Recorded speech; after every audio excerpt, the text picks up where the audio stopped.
नमस्कार दोस्तों। आज की इस वीडियो से हम अपने themes of Indian history part 2 जो है उसे कंप्लीट करेंगे, उसे स्टार्ट करने वाले हैं। पिछली वीडियोस में अगर आप लोगों ने नहीं देखा होगा तो देख लीजिएगा। जो हमारा पार्ट 1 था जिसका इंडेक्स ये है, जिसमें हमारा ब्रिक्स बीट्स एंड बोन्स था, किंग्स फार्मर्स एंड टाउन्स था, किनशिप कास्ट और क्लास था, और थिंकर्स बिलीव्स एंड बिल्डिंग। ये जो 4 चैप्टर्स हैं हमारे, इनके प्रीवियस ईयर क्वेश्चंस के साथ हमने ये पूरी की पूरी हमारी पार्ट 1 जो सीरीज़ है वो हमने कंप्लीट कर ली थी, वो भी इसके प्रीवियस ईयर क्वेश्चन के साथ। तो उसका लिंक आपको डिस्क्रिप्शन के अंदर मिल जाएगा। ठीक है, अब जो है हम अपनी पार्ट 2 जो है जिसका इंडेक्स ये है हमारे पास, through the eyes of traveller, Bhakti Sufi traditions, imperial capital Vijayanagara, और हमारा peasant zamindar and the state, and last वाला चैप्टर जो है हमारा किंग्स एंड क्रॉनिकल्स। यानी कि हमारा 1 2 3 4 5 चैप्टर्स जो हैं ये हमारे थीम्स ऑफ इंडियन पार्ट 2 के, ये हम कंप्लीट करेंगे और इसके भी प्रीवियस ईयर क्वेश्चन करेंगे। ठीक है, और इसी के साथ हमारा जो हिस्ट्री है, हिस्ट्री की जो पूरी सीरीज है ये कंप्लीट हो जाएगी। क्योंकि जो हम मॉडर्न हिस्ट्री है, ठीक है, वो हम फिलहाल में मॉडर्न हिस्ट्री स्किप कर रहे हैं। ठीक है, क्योंकि जो अभी फिलहाल के जो क्वेश्चन आ रहे हैं मॉडर्न हिस्ट्री से काफ़ी कम आ रहे हैं अकॉर्डिंग टू द ट्रेंड। ठीक है, तो जो हम हमारी पुरानी जो हिस्ट्री है, एंशंट हिस्ट्री, जिसमें पार्ट 1 और पार्ट 2 एनसीईआरटी है, वही कंप्लीट करेंगे। ठीक है, और उसके बाद जो आपका जो बाकी सारा टाइम है वो अपना केमिस्ट्री, अपना साइंस या फिर जो ज्योग्राफी है, बाकी सारे जो सब्जेक्ट है उन्हें पढ़ने में आपको ज़्यादा टाइम डिवोट करना चाहिए मेरे अकॉर्डिंग। ठीक है, तो चलिए अपने जो पार्ट 2 वाली जो हिस्ट्री है उसको स्टार्ट करते हैं। तो सबसे पहला जो हमारा चैप्टर है हमारे यहाँ पे है through the eyes of traveller. ठीक है, तो अब इसमें बेसिकली हम अलग अलग ट्रैवलर्स के बारे में पढ़ेंगे जो कि भारत में आए थे। ठीक है, और उन्होंने भारत की सिचुएशन को देखा और अपनी अपनी बुक्स में लिखा। ठीक है, तो उनके बारे में पढ़ेंगे, जैसे फ्रैंकिस बेरनर करके है, इब्न बतूता है, अल्बिरोनी है। ठीक है, तो मुख्य तौर पे हम 3 ट्रैवलर पढ़ेंगे। और ये जो टाइमलाइन है हमारी 10th सेंचुरी से 17th सेंचुरी के बीच में। ठीक है, यानी कि 1000 सी से लेकर 1700 सी के बीच में है ये हमारी। ठीक है, तो अभी स्टार्ट करते हैं हम यहाँ से पढ़ना अपना। Women and men have traveled in search for work to escape from natural disasters as traders, merchants, soldiers, priests, pilgrims, or driven by a sense of adventure. Those who visit or come to stay in a new land invariably encounter a world that is different in terms of the landscape or physical environment, as well as customs, language, beliefs, and practices of people. Many of them try to adopt to these differences, others, somewhat exceptional, note them carefully in accounts, generally recordings of what they find unusual and unremarkable. Unfortunately, we have practically no accounts of traveler left by women, though we know that they traveled. तो इसमें पहले basically ये बताया गया है कि लोग travel क्यों करते हैं, है ना। तो इसमें जैसे बताया यहाँ पे कि कुछ लोग काम के खोज में ट्रैवल करते हैं, कुछ लोग नेचुरल डिजास्टर कहीं पे आता है, कोई ऐसा एरिया में रहते हैं वो जहाँ पे नेचुरल डिजास्टर जैसे फ्लड हो गया, बाढ़ हो गया, ये सारी चीज़ें बहुत ज़्यादा आते हैं, तो इस वजह से उन सबसे से बचने के लिए ट्रैवल करते हैं। ठीक है, कुछ लोग जो ट्रेडर्स होते हैं, व्यापार में जो उलझे होते हैं वो लोग ट्रैवल करते हैं, मर्चेंट्स होते हैं वो ट्रैवल करते हैं, सोल्जर्स होते हैं वो ट्रैवल करते हैं। ठीक है, अलग अलग रीजंस होते हैं लोगों के ट्रैवल करने के। और कुछ लोग एक सेंस ऑफ एडवेंचर के लिए ट्रैवल करते हैं कि लोग अलग अलग चीज़ों को एक्सप्लोर करने के लिए बेसिकली। ठीक है, तो अब जो कुछ लोग ट्रैवल करते हैं, तो उनमें से कुछ लोग ऐसे होते हैं जो अपना एक अकाउंट लिखते हैं ब्रो। और अकाउंट में बेसिकली क्या लिखते हैं, वो वाली ऐसी चीज़ें लिखते हैं जो हमें उनके लिए बेसिकली अनयूजुअल हो और रिमार्केबल हो, जो मतलब उनके जो ट्रेडिशन है, उनका जो कल्चर है, उनसे हट के जो चीज़ वो देखते हैं दूसरी सोसाइटी के अंदर, वो सारी चीज़ें अपने अकाउंट्स में लिखते हैं। हालांकि हमारे हिस्ट्री में वुमेन ट्रेवलर भी रही हैं। ठीक है, लेकिन जो वुमेन ट्रेवलर्स के जो अकाउंट्स हैं, हमारे पास कोई भी अकाउंट नहीं है। ठीक है, we have practically no accounts of traveller left by women, though we note that they travelled. हालांकि हमें पता है कि वुमेन हमारी ट्रेवल करती थी उस टाइम पे भी, बट जो उनके अकाउंट्स हैं वो हमारे पास नहीं है। ठीक है, तो इस पैराग्राफ में बेसिकली यही बताया गया है। अगले पैराग्राफ में पढ़ते हैं, the accounts that survive are often varied in terms of their subject matter. Some deals with affair of the court, while other are mainly focused on religious issue or architectural features and monuments. For example, one of the most important description of the city of Vijayanagar in the 15th century comes from Abdul Razak Samarkandi, a diplomat who came to visit Herat. अब तो ये वाला जो example दिया ना, यहाँ से question बनता है कि बेसिकली अब्दुल रजाक कौन थे, उन्होंने कौन सी एम्पायर के बारे में जिक्र किया है। तो जो हमारे अब्दुल रजाक समरकंदी हैं, ये इन्होंने विजयनगर एम्पायर के बारे में डिस्कशन किया है 15th सेंचुरी के अंदर, तो इसका ये आंसर होगा।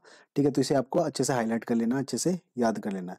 और ये अब्दुल रजाक कौन थे हमारे, he was a diplomat who came visiting from Herat. ठीक है, ये हीरत से आए थे हमें विजिट करने। उसके बाद आगे देखते हैं, in few cases traveller did not go to distant land. For example, in the Mughal empire administrator sometime travelled within the empire and recorded their observations. Some of them were interested in looking at popular custom and the folklore and tradition of their own land. In this chapter, we shall know in this chapter we shall see how our knowledge of the past can be enriched through a consideration of depiction of social life provided by traveler who visited the subcontinent, focusing on the accounts of three men. तो हम तीन man के account पे focus करेंगे। कौन? एक तो सबसे पहले हमारे अल बिरूनी है, वो केम फ्रॉम उज्बेकिस्तान, 11वीं सेंचुरी के अंदर आए थे ये। उसके बाद हमारे इब्न बतूता है, जिनके बहुत फेमस हैं, ठीक है, बहुत फेमस है ये इब्न बतूता, इनके बारे में पढ़ेंगे। ये इब्न बतूता हमारे मोरक्को से आए थे। उसके बाद मोरक्को जो हमारे कहाँ पड़ता है, नॉर्थ वेस्टर्न अफ्रीका में पड़ता है, 14 सेंचुरी के अराउंड ही हमारे भारत में आए थे। उसके बाद एक फ्रेंचमैन थे जो फ्रांस से आए थे, फ्रैंकोइस बर्नर इनका नाम था, ठीक है, फ्रैंकोइस बर्नर 17 सेंचुरी के अंदर ये आए थे हमारे, यानी कि उस टाइम पे मुगल राज चल रहा था। तो इन तीन जो अकाउंट्स, ये ट्रैवलर्स हैं, इन तीन ट्रैवलर के बारे में हम पढ़ेंगे बेसिकली इस चैप्टर के अंदर, ठीक है। तो यहाँ पे आप देख सकते हो, जैसे यहाँ पे पान की लीव्स हैं, पान की लीव्स का यहाँ पे डिपिक्शन दे रखा है, यहाँ पे कोकोनट का दे रखा है। तो ये ऐसे नहीं दे रखा, ये हम आगे पढ़ेंगे कि यहाँ पे क्यों दे रखा है, ठीक है। The coconut and paan were the thing that struck many travellers unusual, यानी कि जो कई सारे ट्रेवलर आए थे, जैसे इब्न बतूता हो गया या फिर अल बिरूनी आ गए, तो इन लोगों ने जब पहली बार कोकोनट का पेड़ देखा यहाँ पे, तो इन लोगों को बहुत ही अनयूजुअल लगा कि ये बेसिकली क्या है ये, कि मतलब कि एक ह्यूमन खोपड़ी की तरह ये चीज़ है, और ये जो इनके बाहर कोकोनट के बाहर जो ये खुरचन सी रहती है, वो मतलब उन्हें ऐसा लगता था कि ये किसी ह्यूमन का स्कल हो, ठीक है। ऐसे ही इन्होंने पान की जो लीव्स थी उन्हें भी देखा तो बहुत ज़्यादा भौचक्के हो गए, ठीक है। तो ये सारी चीज़ें उन्होंने अपने अकाउंट्स के अंदर लिखी हैं, क्योंकि अकाउंट्स के अंदर ये बेसिकली क्या लिखते थे, अनयूजुअल और रिमार्केबल चीज़ जो है लिखते थे। तो इन लोगों के लिए ये सारी चीज़ें अनयूजुअल थी, जो कि इंडिया में कॉमन थी, ठीक है। तो इन सब चीज़ों के बारे में पढ़ेंगे हम। As this author came from vastly different social and cultural environment, they were often more attentive to everyday activities and practices which were taken for granted by indigenous writers, for whom these were routine manners not worthy of being recorded. It is this difference in perspective that makes the account of traveler interesting. What did these traveler write for? As we will see, the answer vary from one instance to the next. ठीक है, तो यहाँ पे पढ़ते हैं हम अपने Ibn Battuta के अल बिरूनी के बारे में। तो बेसिकली सबसे पहले आपको याद रखना है, सबसे पहला जो क्वेश्चन बनता है कि किताब उल हिंद, ठीक है, किताब उल हिंद किसने लिखी थी? तो उसका आंसर है कि किताब उल हिंद हमारे अल बरूनी ने लिखी थी, ठीक है, अल बरूनी एंड द किताब उल हिंद, ठीक है। तो इसके अंदर हम इसके बारे में बात करेंगे, अल बरूनी ने किताब उल हिंद में क्या क्या लिखा था। From Khwarizm to Punjab, Al Biruni was born in 973 in Khwarizm, the present day Uzbekistan, ठीक है। तो ये उज्बेकिस्तान में इनकी पैदाइश थी। Khwarizm was an important centre for the learning and Al-Biruni received the best education available at the time. He was well versed in several languages, Syriac, Arabian, Persian, Hebrew, and Sanskrit. Although he did not know Greek, he was familiar with the words of Plato and other Greek philosophers. अब यहाँ पे जो इसने बोला ना, यहाँ पे जो एक्सेप्शन दिया है, although he did not know Greek, ठीक है। तो यहाँ पे क्वेश्चन आता है, ठीक है, यहाँ पे इन्होंने बता दिया कि अल-बिरूनी को कौन कौन सी भाषाएं आती थी, जिसमें हमारी साइरिक थी, अरेबिक थी, पर्शियन थी, हिब्रू थी और संस्कृत थी, बट उसे ग्रीक नहीं आती थी। तो जो नहीं आती थी उस पर आपको ज़्यादा ध्यान देना है, क्योंकि जो ऑप्शंस देगा यूपीएससी, उसमें जो एक्सेप्शंस होते हैं वहाँ से ज़्यादा क्वेश्चंस बनते हैं, ठीक है। तो अल-बिरूनी को ग्रीक नहीं आती थी, but he was still familiar with the works of Plato and other Greek philosophers, having read them in Arabic translation. तो अरेबिक ट्रांसलेशन के अंदर पढ़ा था उन्होंने, जो ग्रीक फिलोसोफर हैं, जैसे प्लेटो हो गए और ये सारे लोग हो गए। In 1017, when Sultan Mahmud invaded Khwarizm, he took several scholars and poets back to his capital, Ghazni. Al-Biruni was one of them. He arrived in Ghazni as a hostage, was gradually developed a liking for the city, where he spent the rest of his time, until his death at the age of 70. तो 70 के उम्र में इनकी मृत्यु हो गई थी। तो बेसिकली इस पैराग्राफ में क्या बताया अल-बिरूनी के बारे में कि इन 1017 में क्या हुआ था, सुल्तान महमूद जो था, ठीक है, सुल्तान महमूद ने ख्वारिज्म जो बेसिकली जहाँ पे अल-बिरूनी रहते थे वहाँ पे इन्वेड किया, और वहाँ पे इन्वेड करने के बाद उस जगह को जीतने के बाद क्या किया कि जितने भी स्कॉलर्स और पोएट्स थे, जिसमें अल-बिरूनी भी एक थे, ठीक है, जितने भी वहाँ के स्कॉलर्स और पोएट्स थे जो कि बेस्ट थे, उन्हें कैप्चर करके अपने जो कैपिटल थी गजनी, ठीक है, वहाँ पे लेके चले गए, ठीक है। तो इसी तरह से अल-बिरूनी भी धीरे से गजनी आ गए, मतलब सुल्तान महमूद अपने अल-बिरूनी को गजनी ले आया एज अ प्रिजनर, ठीक है। और वहीं पे फिर वो अल-बिरूनी को धीरे धीरे वो जगह जो है पसंद आने लग गई, और वहीं पे उन्होंने अपना पूरी जिंदगी बिताई। तो ये इसके बारे में बताया गया है। It was in Ghazni that Al Biruni develop an interest in India, ठीक है। तो गजनी में जब आए हो तो उन्हें भारत के बारे में ज़्यादा पता चला और भारत के बारे में उन्होंने ज़्यादा इंटरेस्ट लिया। This was not unusual. Sanskrit works on astronomy, mathematics and medicine had been translated to Arabic from 18th century onwards. तो ये आपको डेटिंग याद रखने की, जो हमारी Sanskrit work on astronomy, mathematics और मेडिसिन है, ये हमारी 18th century onwards से ट्रांसलेट होनी स्टार्ट हुई थी अरेबिक के अंदर. When the Punjab became a part of the Ghaznavid Empire, contacts with the local population helped create an environment of mutual trust and understanding. Al-Biruni spent years in company of Brahmin priests and scholars learning Sanskrit and studying religious and philosophical texts. While his itinerary is not clear, it is likely that he traveled widely in Punjab and parts of northern India. Travel literature was already an accepted part of the Arabic literature by the time he wrote. This literature dealt with lands as far as the Sahara Desert in the west to the river Volga in the north. So while few people in India would have read Al-Biruni before 1500, many others outside India may have do so.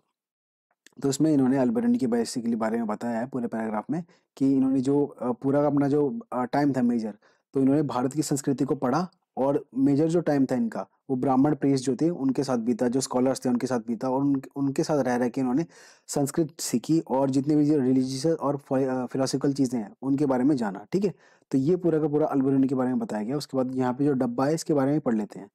अल-बरनी's objective. Al-Biruni described his work as a help to those who want to discuss religious questions with them, यानी कि them का मतलब यहाँ पे है हिंदू से, and as a report and as a repository of information to those who want to associate with them. ठीक है, तो ये हमारे लिए ज़्यादा important नहीं है. Translating text, sharing ideas. Al-Biruni's expertise in several languages allowed him to compare languages and translate text. He translated several Sanskrit works, including Patanjali's work on grammar, into Arabic. For his Brahmana friends, he translated the work of Euclid's a Greek mathematician into Sanskrit. तो ये जो paragraph है ये हमारे लिए important है. क्यों important है? क्योंकि यहाँ पे जो ट्रांसलेशन करी है अल-बिरूनी ने उसके बारे में बताया गया कि अल-बिरूनी ने बेसिकली क्या किया. ही translated several Sanskrit words including Patanjali's work on grammar. ठीक है, वर्क ऑन ग्रामर जो संस्कृत में थी बेसिकली उसे अरेबिक के अंदर ट्रांसलेट किया अल-बिरूनी ने. तो ये आपको इंपॉर्टेंट है, याद रखना है. साथ ही साथ इसने क्या किया कि जो ब्राह्मण लोगों के लिए जो यूक्लिड्स थे जो कि एक ग्रीक मैथमेटिशियन थे, उसका जो वर्क था वो भी संस्कृत के अंदर ट्रांसलेट किया. ठीक है, तो ये पूरा का पूरा जो डब्बा है ये हमारे लिए इंपॉर्टेंट है. ठीक है, तो ये तो हमने थोड़ा बहुत पढ़ लिया हमने अल-बिरूनी के बारे में. अब किताब उल हिंद जो अल-बिरूनी ने लिखा था बेसिकली उसके बारे में पढ़ते हैं कि बेसिकली इसके अंदर क्या है. अल-बिरूनी's Kitab ul Hind written in Arabic. तो सबसे पहला दूसरा क्वेश्चन आएगा आपका पास कि किताब उल हिंद हमारी कौन से लैंग्वेज में लिखी है. उसके अंदर ऑप्शंस होंगे उर्दू, अरेबिक, पर्शियन, ये सारी संस्कृत, ये सारी लैंग्वेजेस होंगी. तो उसका जो करेक्ट ऑप्शन है दोस्तों अरेबिक है. तो ये आपको याद रखना है कि किताब उल हिंद हमारी अरेबिक लैंग्वेज के अंदर लिखी हुई है. तो Al Biruni's Kitab ul Hind written in Arabic is simple and lucid. It is voluminous text divided into 80 chapters on subjects such as religion and philosophy, festival, astronomy, alchemy, manners, customs, social life, weights, measures, iconography, laws and metrology. तो इन सब अलग अलग मतलब various उसके अंदर लिखा गया है और काफ़ी ज़्यादा वॉल्यूमिनस है. यानी वॉल्यूमिनस मतलब काफ़ी ज़्यादा बल्कि किताब इन्होंने लिखी है. ठीक है, जो कि जिसमें 80 चैप्टर हैं प्रॉपर. तो ये आपको उतना याद नहीं रखना. मेट्रोलॉजी बेसिकली क्या होता है आपको थोड़ा बहुत पता होना चाहिए. Is the study of measurement. ठीक है, तो स्टडी ऑफ मेजरमेंट जो होती है उसे मेट्रोलॉजी कहते हैं. ये शायद क्वेश्चन आ रखा है किसी ना किसी एग्जाम के अंदर, जहां तक मेरे को याद आ रहा है. Generally, though not always, Al-Biruni adopted a distinctive structure in each chapter, beginning with a question, following this up with a description based on Sanskrit tradition, and concluding with a comparison with other culture. Some present-day scholars have argued that this almost geometric structure, remarkable for its precision and predictability, owed much to his mathematical orientation. तो इसमें basically क्या बताया कि अल-बिरूनी के जो लिखने का तरीका है, जो स्टाइल है, उसके बारे में यहाँ पे इस पैराग्राफ के अंदर बात करी गई है कि अल-बिरूनी बेसिकली क्या करते थे. कोई भी स्टार्टिंग अपना चैप्टर लिख रहे हैं तो वहाँ पे ना वो एक क्वेश्चन के साथ बिगिन करते थे. ठीक है, कि फॉर एग्जांपल इंडिया के बारे में लिख रहे हैं तो इंडिया के बारे में जो उनके दिमाग में क्वेश्चंस आते थे उस क्वेश्चन से स्टार्ट करते थे वो अपने उस चैप्टर को. ठीक है, उसके बाद following this up with the description based on Sanskrit tradition, उसके बाद वो बेसिकली उसका आंसर लिखते थे और फिर जब वो कंक्लूड करते थे वो अलग अलग कल्चर से कंपेयर करते थे. ठीक है, तो ये सारी चीज़ें क्या दर्शाती हैं बेसिकली, ये सारी चीज़ें बेसिकली अल-बिरूनी के मैथमेटिकल साइकी के बारे में दर्शाती हैं, ठीक है, कि मतलब उनकी जो अप्रोच थी वो काफ़ी ज़्यादा मैथमेटिकल या फिर टेक्निकल थी, ठीक है, ये इसमें बताया गया है। Al-Biruni, who wrote in Arabic, probably intended his work for people living around the front line of the subcontinent. He was familiar with the translation and adaptation of Sanskrit, Pali, Prakrit texts into Arabic. These ranged from fables to works on astronomy and medicine. However, he was also critical about the ways in which these texts were written and clearly wanted to improve them. यहाँ पे हिंदू के बारे में बात कर गई, ये काफ़ी ज़्यादा इंपॉर्टेंट डब्बा है। यहाँ पे आपकी भी नॉलेज बढ़ेगी। बेसिकली जो हिंदू वर्ड है ये कहाँ से आया है। The term Hindu was derived from an old Persian word used 6 to 5th century BC के अराउंड, यानी कि 6 to 5th century BC के अराउंड, यानी कि बिफोर क्राइस्ट के पहले, काफ़ी ज़्यादा पुराना वर्ड है ये, to refer the region east of this river Sindhu. तो ये बेसिकली हिंदू जो वर्ड है ये क्या वर्ड है हमारा, बेसिकली ये हमारा ओल्ड पर्शियन वर्ड है, ठीक है। सबसे पहली बात तो ये पर्शियन वर्ड है और ये किस चीज़ को रिप्रेजेंट करता था हिंदू वर्ड, जो रिवर थी east of the river Sindhu, जो हमारी सिंधु रिवर थी जिसे हम आज के तौर पे इंडस बोलते हैं, जो हमारी पूरी ऊपर से निकलती है। तो वो जो रिवर है उसकी जो ईस्ट वाली जो पार्ट है पूरब, उस एरिया को बेसिकली ये हिंदू एरिया बोलते थे, ठीक है। तो जो इंडस थी हमारी बेसिकली उसे हम सिंधु बोलते थे पहले। The Arab continued the Persian usage and called this region al Hind. तो इस रीजन को जो ईस्ट ऑफ सिंधु रीजन था उसे ये लोग क्या बोलते थे, अल हिंद बोलते थे पर्शियन लोग, ठीक है। एंड इट्स पीपल हिंदी, और जो वहाँ के रहने वाले लोग थे यानी कि जो हम लोग थे, भारतीय लोग थे, उन्हें ये हिंदी बोलते थे।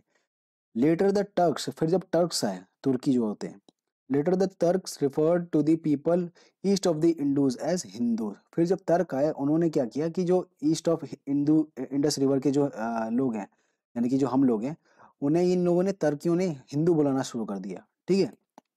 और वहां से फिर ये एक टर्म डेवलप हुआ हिंदुस्तान। फिर मतलब कि जो वहाँ पे लोग रह रहे थे उन लोगों को इन्होंने क्या बनाना स्टार्ट कर दिया, हिंदू, और वहाँ की जो जमीन थी उसे हिंदुस्तान बनाना स्टार्ट कर दिया। Later the Turk refer to the people east of the Indus as Hindu and their land as Hindustan, ठीक है, and their language as Hindavi, ठीक है। ये पूरा का पूरा किसका पर्सपेक्टिव था, ये तर्कियों का पर्सपेक्टिव था। और जो अरब थे वो क्या बुलाते थे, वहाँ के रीजन को तो अल हिंद बुलाते थे और वहाँ के लोगों को हिंदी बुलाते थे, ठीक है। और जो तर्क थे वो क्या बुलाते थे, वहाँ के लोगों को हमारा हिंदू बुलाते थे, ठीक है। और वहाँ की जो लैंड है उसे हिंदुस्तान बुलाते थे, और वहाँ की लैंग्वेज थी हिंदवी, ठीक है। मतलब हमारी लैंग्वेज को हिंदवी बुलाते थे। None of this expression indicated the religious identity of the people, it was much later that the term developed religious connotation. तो ये जो स्टेटमेंट है लास्ट की, ये बहुत ज़्यादा आई ओपनिंग है कि मतलब ये जो क्या बता रहा है हमारा, none of this expression indicated the religious identity of the people. आज के तौर पे हिंदू एक रिलीजन बन गया है, बट इसने ये बताया कि उस टाइम पे हिंदू जो वर्ड था उसका रिलीजन से दूर दूर तक कोई भी लेना देना नहीं था। ये बाद में हुआ है कि जो हिंदू वर्ड है इसे हमने रिलीजन से जोड़ दिया है, ठीक है। तो ये इस पूरे के पूरे डब्बे के अंदर बताया गया, इससे क्वेश्चंस आ सकते हैं। उसके बाद ये जो पूरा था हमारा अल अल बिरूनी जो थे उनके बारे में था, और किताबुल हिंद के बारे में जो इन्फॉर्मेशन थी ये थी, ठीक है। अब हम दूसरे ट्रेवलर को पढ़ते हैं जिनका नाम है इब्न बतूता। अब इस पेज पे हमारा इब्न बतूता के बारे में बताया गया है। तो अभी हमने पढ़ा था अल-बिरूनी, अब हम पढ़ेंगे इब्न बतूता को। तो इब्न बतूता की सबसे पहले जो आपको याद रखना है इब्न बतूता के बारे में, कि इब्न बतूता की बुक का नाम क्या था, रिहाला, ठीक है। रिहला या फिर रिहाला जो भी आप बोलते हो इसे, ठीक है। तो ये रिहला बुक इब्न बतूता ने लिखी थी, आपको सबसे पहले तो याद रखना है। और कौन सी भाषा के अंदर लिखी थी, तो ये अरेबिक भाषा जो यहाँ पे देख सकते हो हाईलाइट कर रखा है मैंने, तो अरेबिक भाषा के अंदर इब्न बतूता ने लिखी थी। अब इब्न बतूता की अगर बात करें तो ये मोरक्को से आए थे, ठीक है। ये मोरक्कन ट्रैवलर थे, उनकी जो जन्म स्थान था यानी कि कहाँ पे बॉर्न हुए थे, ये मोरक्को में जो टैंजियर करके एक जगह है वहां पे ये पैदा हुए थे। और ये कहाँ किस में पैदा हुए थे, एक इस्लामिक फैमिली के अंदर पैदा हुए थे, ठीक है। उसमें ये इन्होंने जो इस्लामिक स्टडी होती है, इस्लामिक रिलीजियस लॉ की, जिसे हम शरिया ही बोलते हैं, उसमें काफी इन्होंने महारत हासिल करी थी और उसके स्कॉलर थे ये शरिया के, ठीक है। तो उसके बाद आगे पढ़ते हैं हम यहाँ पे, true to the tradition of this family of his family, Ibn Battuta received literary and scholastic education when he was quite young. Unlike other members of his class, Ibn Battuta considered experience gained through travel to be more important source of knowledge than books. तो इनका मानना यह था कि जो हम experience और learning travel करके सीखते हैं वो किताबों से हम कभी नहीं सीख सकते, ठीक है। तो इब्न बतूता का ये मानना था। तो फिर इन्होंने ट्रैवल काफी ज्यादा एक्सटेंसिवली अपने पूरे लाइफ में किया। He just loved traveling and went to far off places, exploring new worlds and peoples. Before he set off for India in 1333, he had made pilgrimage trip to Mecca and had already traveled extensively in Syria, Iraq, Persia, Yemen, Oman and few trading ports in the east coast of Africa. तो इन्होंने already बहुत ज़्यादा देश travel कर रखा था. Travelling overland through Central Asia, Ibn Battuta reach Sindh in 1333. तो ये जब सेंट्रल एशिया में घुसे तो ये सिंध में हमारा 1333 में इन्होंने लैंड किया सिंध में. अब सिंध में लैंड करने के बाद इन्होंने मोहम्मद बिन तुगलक के बारे में सुन रखा था, जो उस टाइम पे सुल्तान थे दिल्ली के. ठीक है, तो मोहम्मद बिन तुगलक के बारे में इन्होंने सुन रखा था. तो ये वहां पे जाते हैं मोहम्मद बिन तुगलक के दरबार में और वहां पे ये सुल्तान को इम्प्रेस कर देते हैं अपनी स्कॉलरशिप और जो इनकी इस्लामिक जो नॉलेज होती है उससे. और जो सुल्तान होते हैं वो इन्हें काजी या फिर जज जिसे हम कहते हैं वो अपॉइंट कर लेते हैं अपने कोर्ट के अंदर. ठीक है, the sultan was impressed by his scholarship and appointed him the qazi और जज ऑफ दिल्ली. ठीक है, तो यहाँ से उनका जो है इस इंडिया से कनेक्शन होना स्टार्ट हो जाता है. He remained in that position for several years until he felt out of favor and was thrown into prison. तो कुछ साल तो इन्होंने काजी और जज के पोजीशन पे सर्व किया सुल्तान के दरबार के अंदर. बट कुछ एक टाइम ऐसा आया कि इनकी जो सुल्तान थे उनसे कुछ खटपट हो गई थी और जब खटपट हो गई तो सुल्तान ने इन्हें उठा के कहाँ डाल दिया, प्रिजन के अंदर डाल दिया. ठीक है, यहाँ पे देख सकते हो प्रिजन के अंदर. ठीक है, फिर कुछ प्रिजन के अंदर डालने के बाद कुछ सालों बाद कुछ टाइम बाद जो मिसअंडरस्टैंडिंग थी हमारे इब्न बतूता और सुल्तान के बीच में वो थोड़ी थोड़ी अच्छी सुलझनी स्टार्ट हुई और जब वो पूरी पूरी सुलझ गई तो उन्होंने रीअपॉइंट कर लिया सुल्तान को. ठीक है, once the misunderstanding between him and the sultan was cleared, he was restored to the imperial service. इन्हें वापस सर्विस में रख लिया गया and was ordered in 1342 to proceed to China as sultan's envoy to Mongol ruler. तो फिर 1342 में China के लिए निकल गए एज अ सुल्तान्स एनवॉय. कहाँ पे? मंगोल डायनेस्टी के अंदर. With the new assignment, Ibn Battuta proceeded to the Malabar coast through Central Asia. From Malabar, he went to the Maldives, where he stayed for 18 months as a qazi. But eventually decided to proceed to Sri Lanka. Then he went back once more to the Malabar coast and the Maldives. And before resuming his mission to China, visited Bengal, Assam as well. He took a ship to Sumatra. From there, another ship for the Chinese port town of जाइटन. तो ये question आ रखा है कि जाइटन क्या है. तो जाइटन is now known as क्विंगजाओ. ठीक है, जो भी इसे प्रोनाउंस करते हैं क्विंगजाओ. तो ये इसका मॉडर्न नेम आपको याद रखना है, इस पे क्वेश्चन पूछ रखा है. He travelled extensively in China going as far as Beijing but did not stay for long, decided to return home in 1347. His account is often compared with that of Marco Polo. इस पे भी question आ रखा है, इस वजह से मैंने highlight कर रखा है कि इनका अकाउंट किसके साथ कंपेयर किया जाता है. तो मार्को पोलो जो थे हमारे ये वेनिस के, उनके साथ ये इनका जो अकाउंट है यानी कि जो इनके राइटिंग स्टाइल है ये कंपेयर किया जाता है. Who visited China and also India for his home base in Venice in late 13th century. ये डेट भी आपको याद रखनी है. उसका इस डब्बे में देख लेते हैं कुछ इंपॉर्टेंट है क्या. This is an exam from Rihla. तो इसमें तो बस इन्होंने कुछ स्टोरी लगा रखी है, इसमें ज्यादा कुछ इंपॉर्टेंट नहीं है. Ibn Battuta return home in 1354 about 30 years after he has set down. तो अब जो अपने पूरे के पूरे घर में ये कब वापस आए जहां से पैदा हुए थे, यानी कि टैंगियर में कब आए अपने ये. तो टैंगियर के अंदर ये 30 साल बाद आए 1354 में. ठीक है, तो ये एक इंपॉर्टेंट फैक्ट है जो जहां से क्वेश्चन पूछ सकते हैं. उसके बाद आगे देखते हैं. Ibn Battuta meticulously recorded his observations about new cultures, people, belief, values, etc. We need to bear in mind that this globetrotter उसे कहते हैं जो बहुत ज्यादा घूमता हो. ठीक है, घुमक्कड़ हो.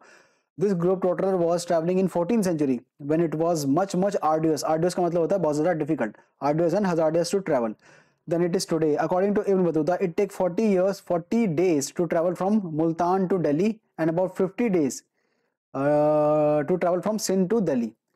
The distance from Daulatabad to Delhi was covered in 40 days, while that from Gwalior to Delhi took 10 days.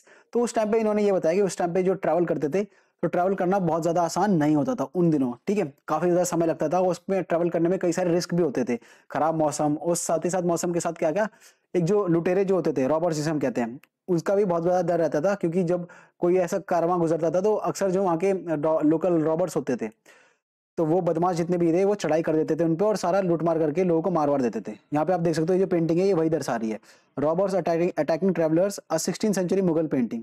ठीक है, तो इसमें ये दिखा रहे हैं कि कारवां जा रहा है, उसमें रॉबर्स ने अटैक कर दिया और सवारा सामान वगैरह ये लूट लेते थे. तो इस टाइप के कई सारे रिस्क थे जो कि इब्न बतूता ने और जो उनके टाइम के जितने भी कंटेम्प्रेरी ट्रैवलर्स थे उन्होंने उठाया।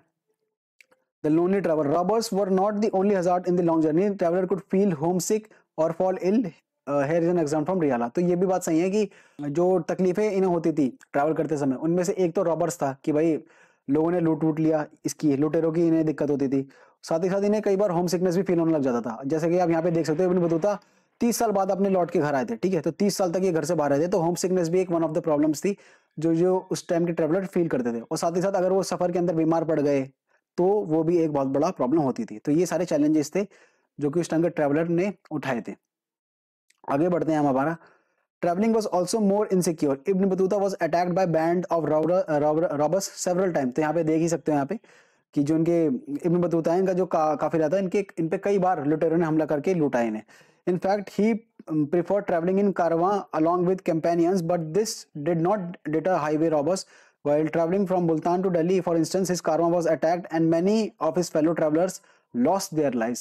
Those travelers who survived, including Ibn Battuta, were severely wounded. तो इस पे क्वेश्चन आ रखा है कि इनका जो मुल्तान टू दिल्ली वाला जो कारवां था उस पे अटैक हुआ था और मतलब जहाँ पे ये मरते मरते बचे थे, ठीक है। तो ये आपको याद रखना है बेसिकली थोड़ा बहुत।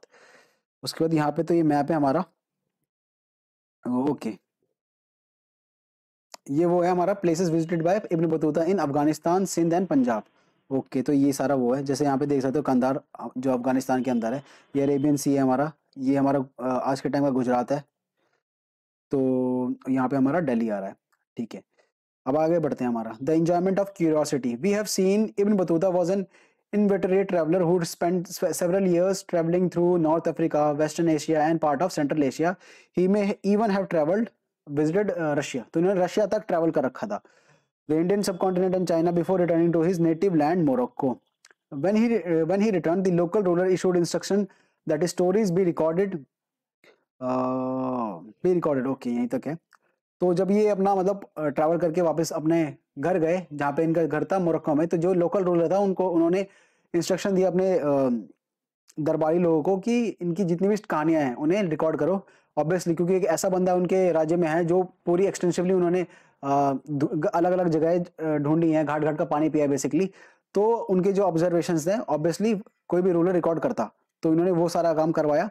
This is what Ibn Juzay, who was deputed to write what Ibn Battuta dictated his introduction. तो ये आपको नाम याद रखना है इसमें कि जो इब्न बतूता है, इनकी जो स्टोरी है ये किसने लिखी थी लोकल रूलर के कहने पर। तो इब्न जुज़े नाम के जो व्यक्ति थे, इन्होंने इब्न बतूता की जितनी भी कहानी थी, ही रोट ऑल देम, ठीक है। आगे देखते हैं क्या कह रहा है। In the footprint of Ibn Battuta, in centuries between 1400 to 1800, visitors to India wrote a number of travelogue in Persian. At the same time, okay, in Persian, तो ये Persian आपको याद रखना है। At the same time, Indian visitors to Central Asia, Iran and Ottoman Empire also sometimes wrote about their experiences. These writers follow the footsteps of Al-Biruni and Ibn Battuta and had sometimes read these authors earlier. Among the best known of the writers were Abdur Razak Samarkandi, who visited South India in 1400, in 1440. Mahmud Wali Balkhi, who traveled very widely in the 1620s, and Sheikh Ali Hazan, who came to North India in 1740s. Some of these authors were fascinated by India, and one of them, Mahmud Balkhi, even became a sort of sannyasi for a time. Others, such as Hazin, were disappointed and even disguised with India, where they expected to receive red carpet treatment. Most of them saw India as land of wanderers. तो अब ये जो पूरा का पूरा डब्बा है ना दोस्तों, ये बहुत ज्यादा इंपॉर्टेंट है, क्योंकि जब इसकी प्रीवियस क्वेश्चन हम करेंगे उसमें आप देखना कि इसमें इस डब्बे से काफी ज्यादा क्वेश्चन पूछ रखा है, तो ये आपको डब्बा अच्छे से प्रिपेयर करना है. इस डब्बे में बेसिकली ये बताया इन्होंने कि 1400 से लेके 1800 के बीच में कई सारे ट्रैवलर्स थे जिन्होंने अलग अलग ट्रैवलॉग लिखे, और कई सारे इंडियन ट्रैवलर भी थे जिन्होंने बाहर जाके एक्सप्लोर किया सेंट्रल एशिया को, ईरान को, ओटोमन एम्पायर को. अब इन जो इंडियन ट्रैवलर थे इनमें कॉमन क्या था कि इन लोगों ने अल बुरूनी और इब्न बतूता के जो वर्क हैं उनसे इंस्पायर होके जो उनका राइटिंग स्टाइल था वो कहीं ना कहीं इन लोगों से ओवरलैप करता था. ठीक है, साथ ही साथ इन लोगों ने इब्न बतूता और अल बुरूनी को एक्सटेंसिवली पढ़ भी रखा था अपने ट्रैवल करने से पहले, तो ये उन्होंने बताया. फिर उनके कई एग्जांपल दिए कि कौन कौन ट्रैवलर्स थे हमारे जो भारत से बाहर गए. तो रजाक समरकंदी थे, महमूद वली बल्की थे, शेख अली हसन थे, और ये जो है लास्ट वाला महमूद बल्की, इसमें आपको याद रखना है कि इस पे क्वेश्चन पूछ रखा कि सन्यासी कौन बन गया था. जो महमूद बल्की हैं ये सन्यासी बन गए थे इस पे आपको याद रखना है, ठीक है। तो ये इसके बारे में आगे देखते हैं। फ्रैंकोइस बर्नर, ठीक है। तो अपने हमने 2 ट्रैवलर तो कवर कर लिए। सबसे पहले हमने कौन करा था? सबसे पहले हमने करा था, एक सेकंड ऊपर जाते हैं, हाँ, अल-बुरूनी के बारे में, ठीक है। अल-बुरूनी जो थे उज़्बेकिस्तान से आए थे हमारे, और ये इन्होंने क्या लिखी थी? किताबुल हिंद लिखी थी। उसके बाद हमने इब्न बतूता के बारे में पढ़ा। इब्न बतूता जो हमारे मोरक्को से आए थे, उन्होंने क्या लिखा था? रिहाला लिखा था। उसके बाद अब हम पढ़ेंगे किसके बारे में? अब हम पढ़ेंगे फ्रैंकोइस बर्नर के बारे में। फ्रैंकोइस बर्नर कौन थे? फ्रैंकोइस बर्नर पोर्टुगीज के थे, ठीक है। पोर्टुगीज से रहने वाले थे, पोर्टुगल के रहने वाले थे। Francis Burner or doctor with a difference. Once the Portuguese arrived in India in about 1500, a number of them wrote detailed account regarding Indian social customs and religious practices. A few of them, such as Josiah Robert Nomboli, even translated Indian text to European languages. तो इस पे आपको याद रखना है कि किस बंदे ने इंडियन टेक्स्ट को यूरोपियन लैंग्वेज में ट्रांसलेट किया। तो ये जो मिस्टर रॉबर्टो हैं, इन्होंने ट्रांसलेट किया था। Among the best note of the Portuguese writers is Duarte Barbosa, ये बहुत ज्यादा इंपॉर्टेंट है, who wrote a detail account of the trade and society in the South India. Later, after 1600, we find growing number of Dutch, English, and French traveler coming to India. One of the most famous, Jean Baptiste Travelier, who traveled to India at least 6 times. तो उन्होंने 6 बार भारत की यात्रा करी थी. He was particularly fascinated with the trading condition India. तो ये जो भारत में व्यापार होता था उसके लेकर ये बहुत ज्यादा फैसिनेटेड थे। And compared India to Iran and Ottoman empire. तो ये आपको बहुत ज्यादा इंपॉर्टेंट है, इस पर आपको याद रखना, क्योंकि क्वेश्चन में यही पूछ लेगा कि कौन से फ्रेंच ट्रैवलर ने इंडिया के ट्रेड जो कंडीशन थी उसे ईरान और ओटोमन एम्पायर के ट्रेड कंडीशन से कंपेयर किया था। तो उसका नाम होगा हमारा ये ट्रेवनियर, ठीक है। Some of these travellers like Italian doctor Manucci never return to Europe and settle down in India. तो इसमें ये जो मनुक्की है, इसमें भी आपको याद रखना कि ये कहाँ से थे? इटली से थे, ठीक है। तो इसमें आपको मैच द फॉलोइंग में पूछ कई सारे ट्रैवलर्स दे देगा और उनके वो दे देगा कि ये कौन से कंट्री से बिलोंग करते थे। तो इसमें आपको कंफ्यूज हो जाओगे, इसीलिए जो ये लोग हैं कहाँ से आएंगे बहुत ज्यादा इंपॉर्टेंट करता है, ठीक है। तो इटली से ये हमारे मनुक्की आए हैं। अब बातें हम हमारा फ्रैंकोइस बर्नर के बारे में। फ्रैंकोइस बर्नर कौन थे? ही वाज अ, अच्छा दोस्तों, एक चीज, एक करेक्शन है यहाँ पे कि फ्रैंकोइस बर्नर हमारे पोर्टुगीज के नहीं थे। यहाँ पे जो पोर्टुगीज लिखा ना मैंने, यहाँ पे पोर्टुगीज के नहीं थे, ये फ्रेंच से थे, ठीक है। यहाँ पे क्योंकि दे रखा है ऊपर, उन्होंने पोर्टुगीज ट्रेवलर के बारे में बताया है बस। जो फ्रैंकोइस बर्नर है उसके बारे में इन्होंने नीचे बताया। एक सेकंड में पेन की इंक चेंज कर लेता हूँ ताकि आपको कंफ्यूजन ना हो। हाँ, तो जो फ्रैंकोइस बर्नर थे वो हमारे फ्रेंचमैन थे, ठीक है। सबसे पहले तो आपको याद रखना फ्रैंकोइस बर्नर हमारे फ्रेंचमैन थे, ठीक है, यानी कि फ्रांस से आए थे। Was a doctor, political philosopher and historian. Francois Berner, a Frenchman, was a doctor, political philosopher and historian. Like many others, he came to the Mughal Empire in search of opportunities. He was in India for 12 years. 12 साल तक ये India में रहे, from 1656 to 1668. तो 12 साल ये India में रहे and was closely associated with the Mughal court as a physician to Prince Dara Shikoh. बहुत ज्यादा इंपॉर्टेंट है, इस पे क्वेश्चंस आ रखे हैं। ये फिजिशियन थे किसके? तो प्रिंस दारा शिकोह जो थे इनके थे। The eldest son of emperor Shahjahan. तो शाहजहां के जो सबसे बड़े बेटे थे उनके ये फिजिशियन थे। And later as an intellectual and scientist with Danishmand Khan and Armenian noble at the Mughal court. तो ये आपको सारे जितने भी नाम है ये आपको याद रखना है। तो फ्रैंकोइस बर्नर हमारे कहाँ से थे? ये फ्रांस से थे, ठीक है। ऊपर हमारे ये कुछ पोर्टुगीज जो हैं ट्रैवलर्स, उनके बारे में लिख रखा है, ये भी आपको याद रखना है।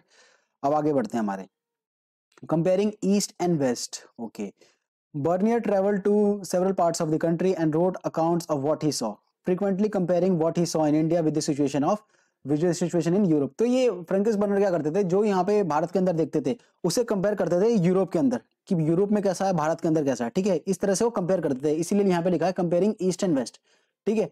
He dedicated his major writing to Louis XIV. तो इनकी जो मेजर राइटिंग थी वो लुइस 14 उस टाइम के जो रूलर थे पोर्टुगीज में, अरे फ्रांस में, उनको डेडिकेटेड थी। द किंग ऑफ फ्रांस, ठीक है। तो लुइस 14 हमारे कहाँ थे? किंग ऑफ फ्रांस थे। And many of his other work were written in form of letters to influential officials and ministers. In virtually every instance, Bernier described what he saw in India as a bleak situation in comparison to the development in Europe. तो इन्होंने basically India अपने letters के अंदर India की बढ़ चढ़ के बुराई करी कि मतलब इंडिया के अंदर कितनी ज्यादा सिचुएशन ज्यादा खराब है इसका, और जो यूरोप की जो डेवलपमेंट था उसे काफी ज्यादा वो किया, इन्होंने अप्रिशिएट किया कि यूरोप के कंपैरिजन में इंडिया की जो हालत है वो काफी ज्यादा खराब है। As we will see, the assessment was not always accurate. However, when his work were published, Bernier's writing became extremely popular. तो यहाँ पे हम जैसे जैसे आगे पढ़ेंगे हमें देखने को मिलेगा कि जो बर्नियर की जो कंपैरिजन थी वो बिल्कुल ही 100% सही नहीं थी। इंडिया की हालत उतनी भी खराब नहीं थी जितनी उन्होंने बताई है यूरोप में जाके, ठीक है। लेकिन जो इनकी बर्नियर की जो राइटिंग्स हैं ये बहुत ज्यादा पॉपुलर हो गई थी आगे चल के। आगे बात करते हैं अब इस बॉक्स के अंदर देख रहे हैं travelling with Mughal army, Bernier often travel with army, this is an exam from his description to the army's march to Kashmir, I am expected to go, नहीं ये बहुत ज्यादा इंपॉर्टेंट नहीं है, तो इस वाले बॉक्स में इसके अलावा कुछ ज्यादा काम नहीं है।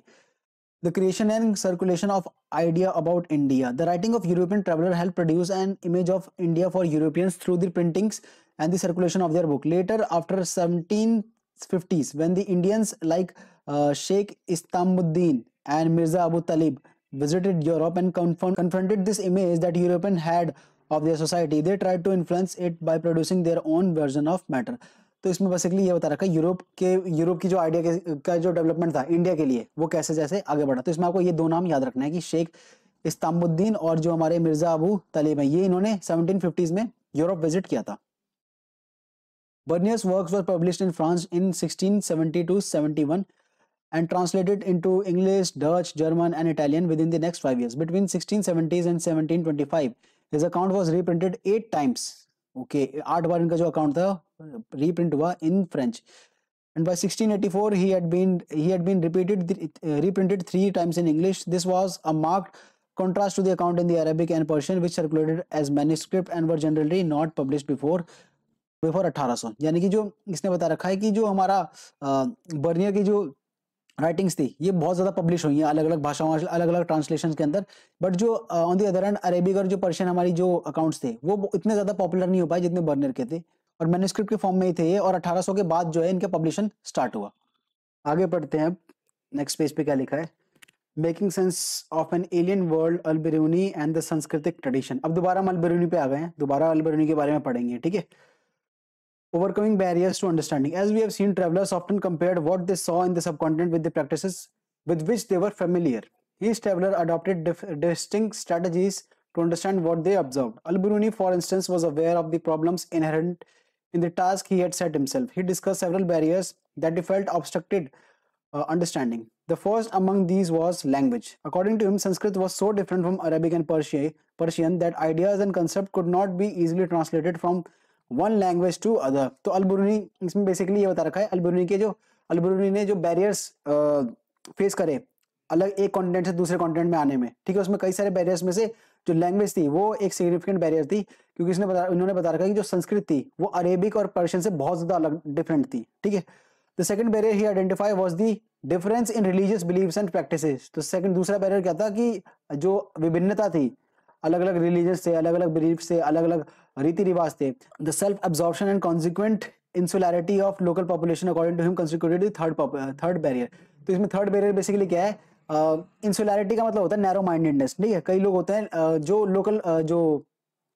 जो नैरो माइंडेड होते हैं, बहुत ज्यादा सेकुलर काइंड ऑफ नहीं होते हैं, ठीक है। तो वो एक थर्ड प्रॉब्लम थी इनके अकॉर्डिंग, ठीक है। तो पहले बैरियर क्या था हमारा, लैंग्वेज था अकॉर्डिंग टू अल-बिरूनी। दूसरा बैरियर क्या था हमारा, difference in religious believes and practices, ये। और तीसरा हमारा इंसुलैरिटी यानी कि नैरो माइंडेडनेस।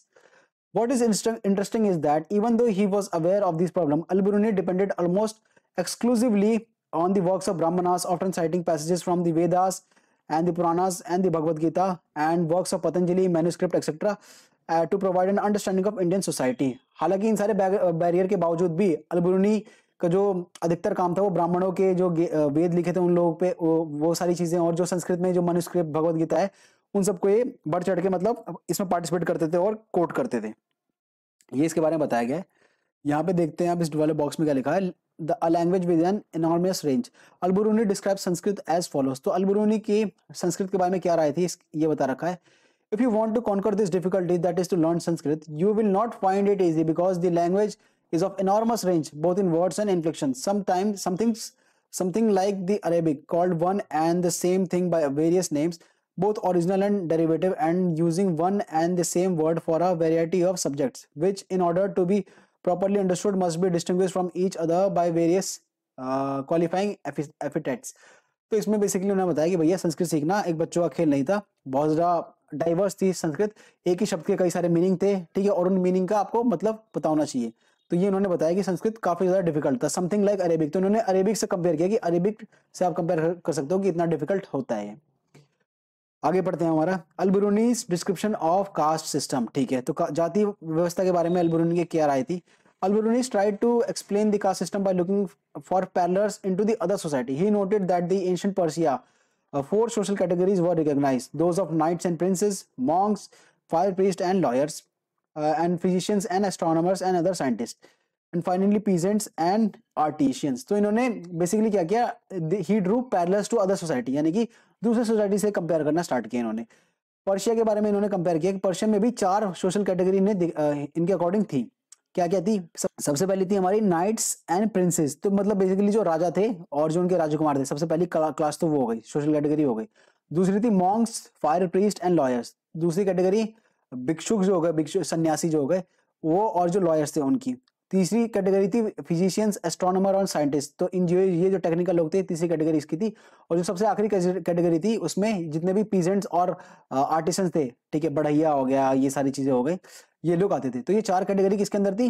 पर्शियन के अंदर, पर्शियन एम्पायर के अंदर जो देखी अल-बरूनी ने, तो ये थी। In other word he attempted to suggest that social divisions were not unique to India. इन्होंने ये बताया कि भैया जो सोशल डिवीजन है अलग अलग जातियों के आधार पर, किसी भी आधार पर, ये केवल इंडिया में ही नहीं है, मतलब हर जगह है ये, जैसे इन्होंने यहाँ पे पर्शिया का एग्जाम्पल दिया। At the same time, he pointed out that within Islam, all men were considered equal, differing only in their observation of piety. आगे, in spite of his acceptance to Brahmanical description of the caste system, Al-Biruni disapproved the notion of pollution. He remarked that everything which falls into a state of impurity strives and succeeds in regarding its original condition of purity.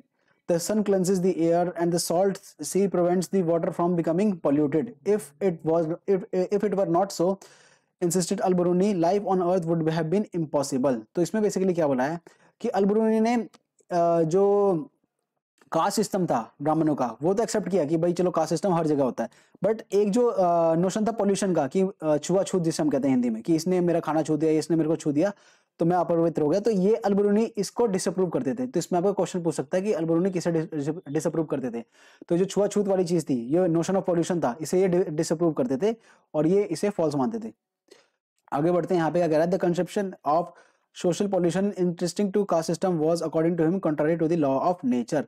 तो क्या इनके according law of nature क्या था कि जो भैया आपका जो कास्ट सिस्टम है, कास्ट सिस्टम के अंदर आपका ये जो पॉल्यूशन वाला, जो सोशल पॉल्यूशन वाली जो चीज है, छुआछूत वाली चीज है, ये इनके अकॉर्डिंग सही नहीं था, ठीक है, और नेचर के रूल के खिलाफ था। अब यहाँ पे सिस्टम ऑफ वर्ना के बारे में बताया है, किसने? अल-बरूनी ने। This is Al Biruni's account on the system of varnas, जो हमारे वर्ना होते हैं, ब्राह्मण, क्षत्रिय, वैश्य, शूद्र, उसके बारे में। The highest caste are the Brahmanas, of whom the books of Hindus tell us that they were created from the head of Brahman. तो ब्राह्मण के बारे में जैसे हमें पता ही है कि ब्राह्मण को क्या मानते हैं कि वो सिर से, भगवान विष्णु के सिर से पैदा हुए थे, ऐसा मानते हैं ना।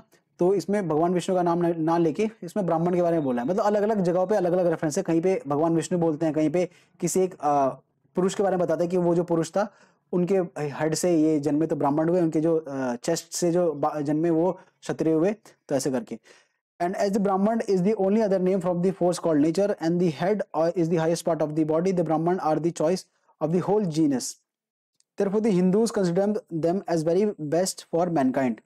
The next caste are the Kshatriya, who were created, as they say, from the shoulders and hand of Brahman. तो जैसे मैंने बताया, क्षत्रिय का जो मान्यता है वो ये है कि क्षत्रिय जो पुरुष है उसकी शोल्डर्स और जो हैंड्स हैं, भुजाएं हैं, वहां से पैदा हुए। तब शोल्डर्स और भुजा किसका प्रतीक होता है? ताकत का। तो इसलिए जो क्षत्रिय थे वो अपने राज्य को संभालते थे, और जो लड़ाई झगड़े के काम है उसे ये इनमें ये रहते थे, ठीक है, लड़ाई झगड़ा इन द सेंस जो वॉर्स होती थी। Their degree is not much lower than that of Brahman. After that, the follow of Vaishya. अब वैश्य कहाँ से थे? वैश्य were from thighs of the Brahman, ठीक है, जो थाई थी, जांघा थी, वहां से ये पैदा हुए इसके अकॉर्डिंग। और जो शूद्र थे वो चरण जो थे, यानी कि फीट जो थे, वहां से पैदा हुए। तो इसलिए जो शूद्र थे उनको सबसे नीचे माना जाता था। Between the later two castes there is no very great difference. Much however, as these classes different from each other, they live together in the same town and villages, mixed together in the same houses and lodgings. Okay तो बस इसमें ये बता रखा है वर्णा के बारे में। आगे बढ़ते हैं। As we have seen, Al Biruni's description to the caste system was deeply influenced by his study of normative Sanskrit text which laid down the rules governing the system from the point of view of Brahmanas. However, in real life the system was not unique, not quite as rigid. For instance, the category defined as अंत्ययाजा। अंत्ययाजा का मतलब क्या होता है? Literally both outside the system, born outside the system, literally born outside the system, were often expected to provide inexpensive labor to both peasants and zamindar. In other words, while they were often subjected to social oppression, they were included within the economic network.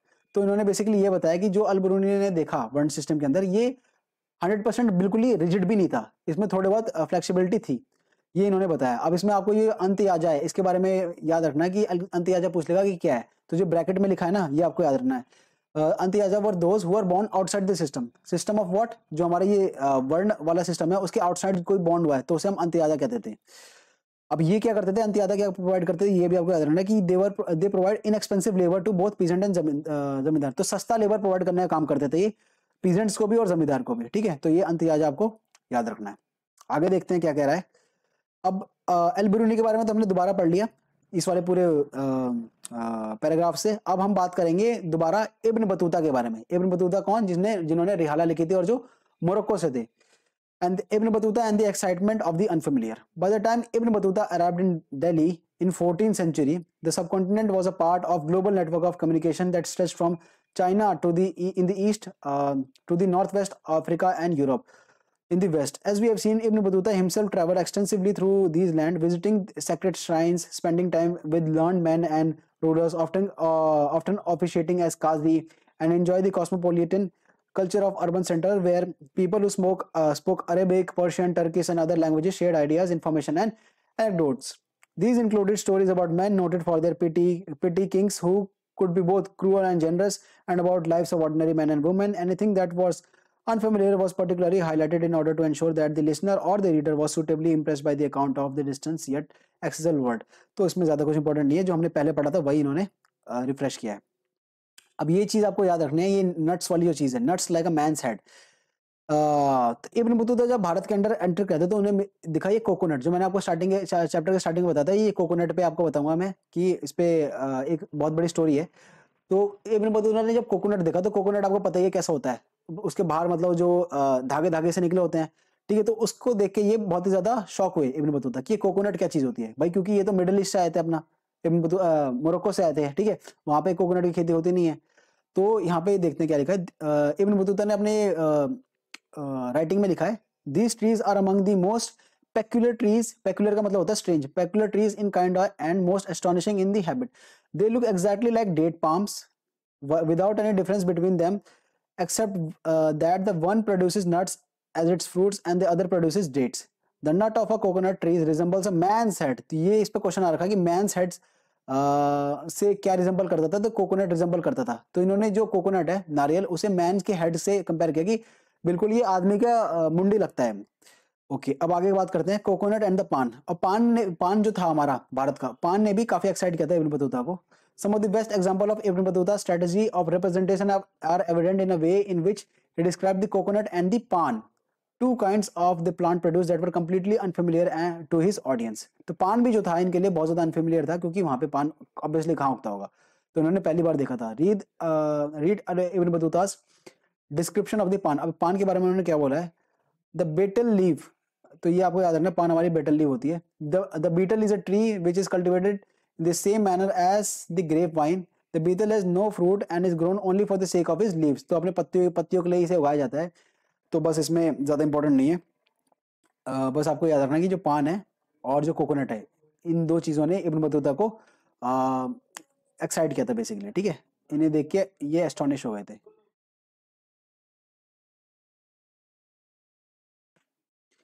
Ibn Battuta found cities in the subcontinent full of exciting opportunities for those who had the necessary drive, resources and skills. These were densely populated and prosperous except for the occasional disruption caused by wars and invasion. तो इन्होंने बताया कि जो cities थी India के अंदर काफी ज्यादा prosperous थी और काफी ज्यादा opportunities थी वहाँ पे जो लोग थे उनके लिए। बस कभी कभी जो ऑड दिन थे, ऑड दिन मतलब जैसे वॉर हो गया या फिर कोई ड्रॉट आ गया या फिर इन्वेजन हो गया, ठीक है, इस तरह की जो चीजें, उसके अलावा जो कंडीशन थी वो काफी ज्यादा नॉर्मल थी। It appears that from Ibn Battuta's account that most cities has crowded streets and bright and colorful market that was stacked with a wide variety of goods. Ibn Battuta described Delhi as the vast city with great population, the largest in India. तो दिल्ली को उन्होंने बताया कि भैया बहुत बड़ी है और largest in India है, सबसे ज़्यादा population है।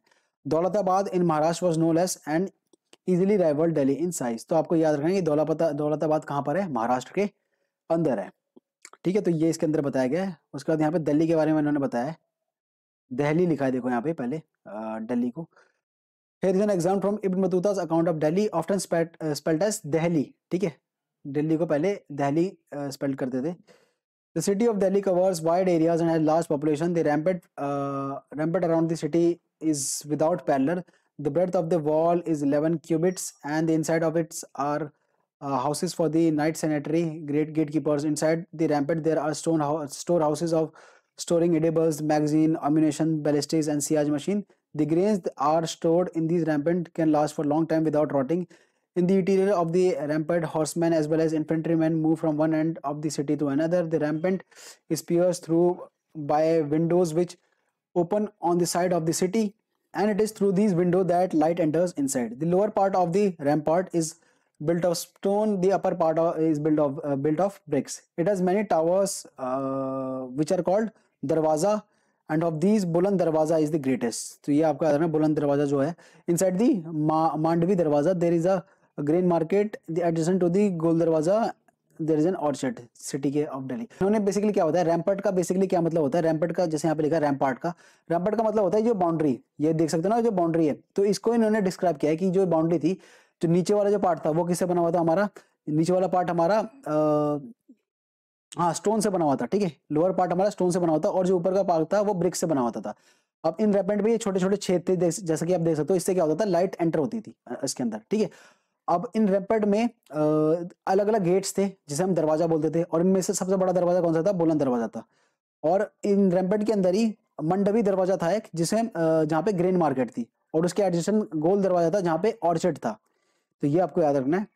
The city of Delhi has fine cemetery in which graves have domes over them, and those that do not have a dome have an arc for sure. In the cemetery they sow flowers such as tuberose, jasmine, wild rose, etc. तो ये सारी चीजें arc इन दी तुगलकाबाद दिल्ली. तो बस आपको याद रखना है, जो थोड़ी बहुत इन्फॉर्मेशन इसमें दिल्ली के बारे में दे रखी है. बहुत ज्यादा इंपॉर्टेंट भी नहीं है, बट थोड़ा बहुत आपको पता होना चाहिए. बाजार के बारे में यहाँ पे डिस्कशन हुआ है.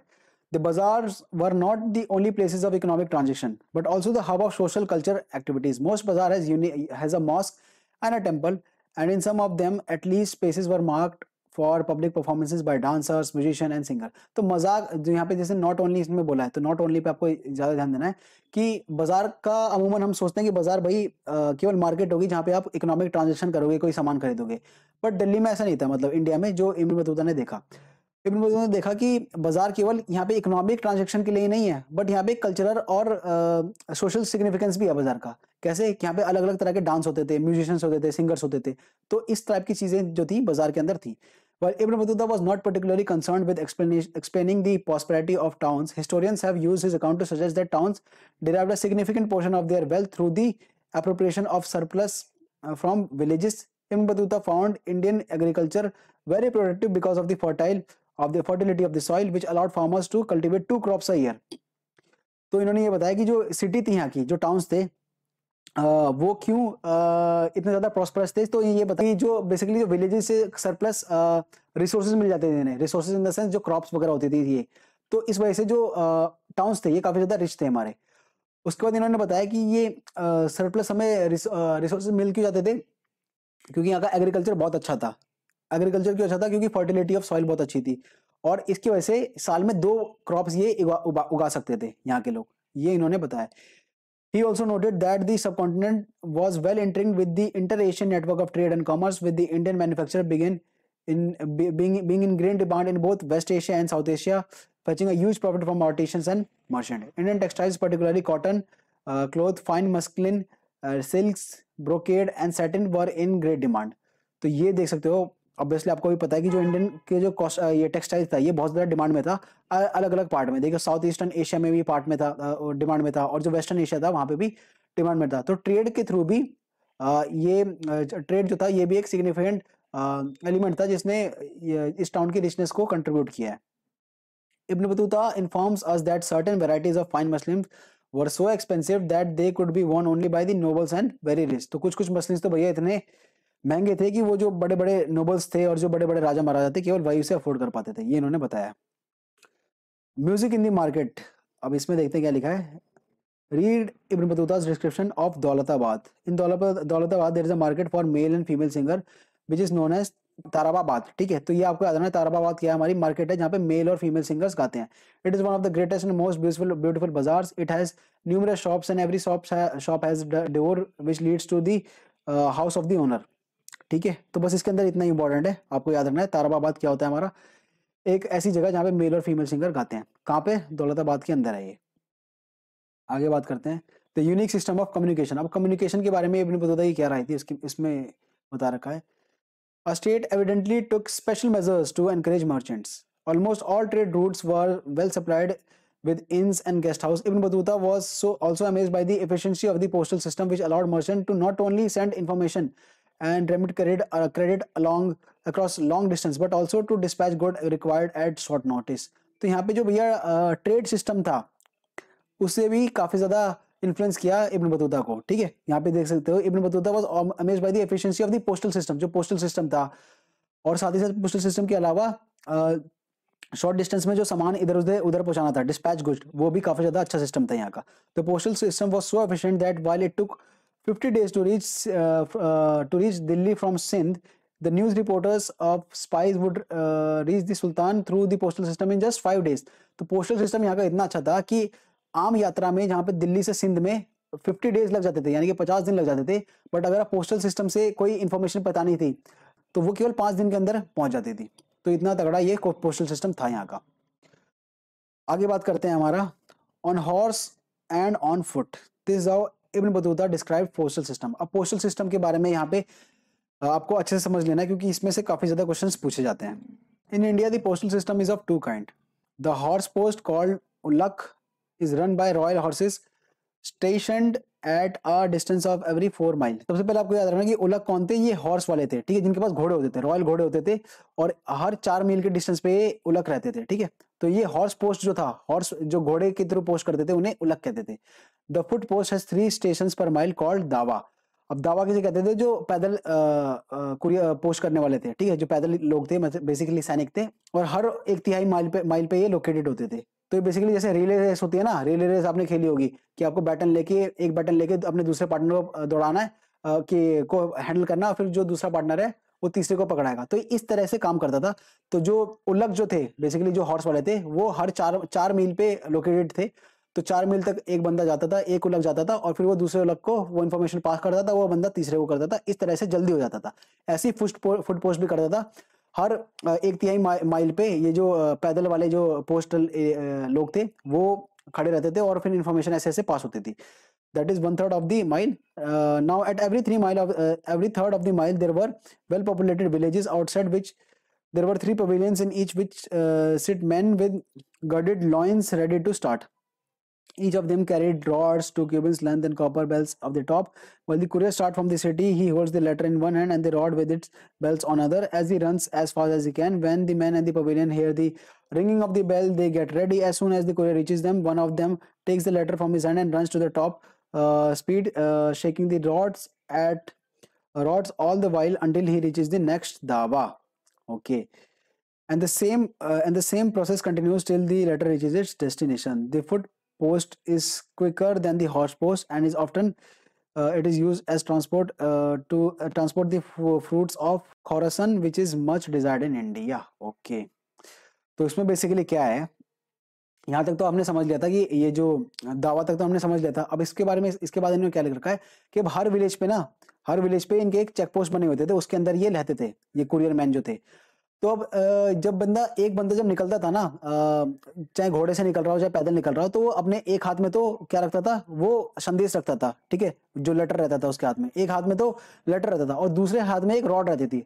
रॉड बेसिकली क्या है, वो एक तरह से घंटी रहती थी। तो जब वो दौड़ के आ रहा है या फिर घोड़े पे आ रहा है ना, तो वो घंटी तेज से बजती थी। अब तेज तेज घंटी की आवाज सुन के जो अगला वाला चेक पोस्ट वाले बंदे तैयार हो जाते थे, उन्हें समझ आ जाता था कि भाई हमें आगे संदेशा पहुंचाना है। तो वो अपना घोड़ा वोड़ा लेके या फिर जो भी लेके अपना रेडी हो जाते थे और फटाफट वो रिले रेस की तरह लेटर लेते थे और वो रॉड लेते थे और फिर वो अगले लेके अगली पोस्ट तक भागते थे। तो ये न था, ठीक है। अब इसमें जो लास्ट में क्वेश्चन, ये जो लाइन दे रखी है, ये बहुत ज्यादा इंपॉर्टेंट है। अमूमन हमें क्या लगता है कि भैया जो घोड़े गाड़ी है, जो घोड़ा वाला पोस्ट है वो ज्यादा तेज होता होगा, बट ऐसा नहीं है। जो फुट वाला पोस्ट था ये ज्यादा क्विकर था, यही इसमें बताया, देखो यहाँ पे this foot post is quicker than the horse post, ठीक है। तो जो फुट पोस्ट था वो क्विकर था हॉर्स पोस्ट से, ठीक है। तो ये इसमें बता रखा है, it is often used to transport the fruits, और ये फल वगैरह को भी ट्रांसपोर्ट करने के काम आता था, ये इसके अंदर बताया। तो ये आपको इस पे थोड़ा विशेष ध्यान देना है।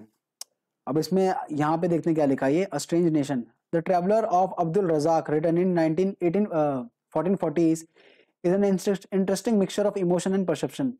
On one hand, he did not appreciate what he saw in the port of Calicut, present day Kozhikode in Kerala. ये आपका याद रखना है, Calicut हमारा कहाँ है? केरला में है, which was populated by a people of likes of whom I had never imagined, described them as a strange nation.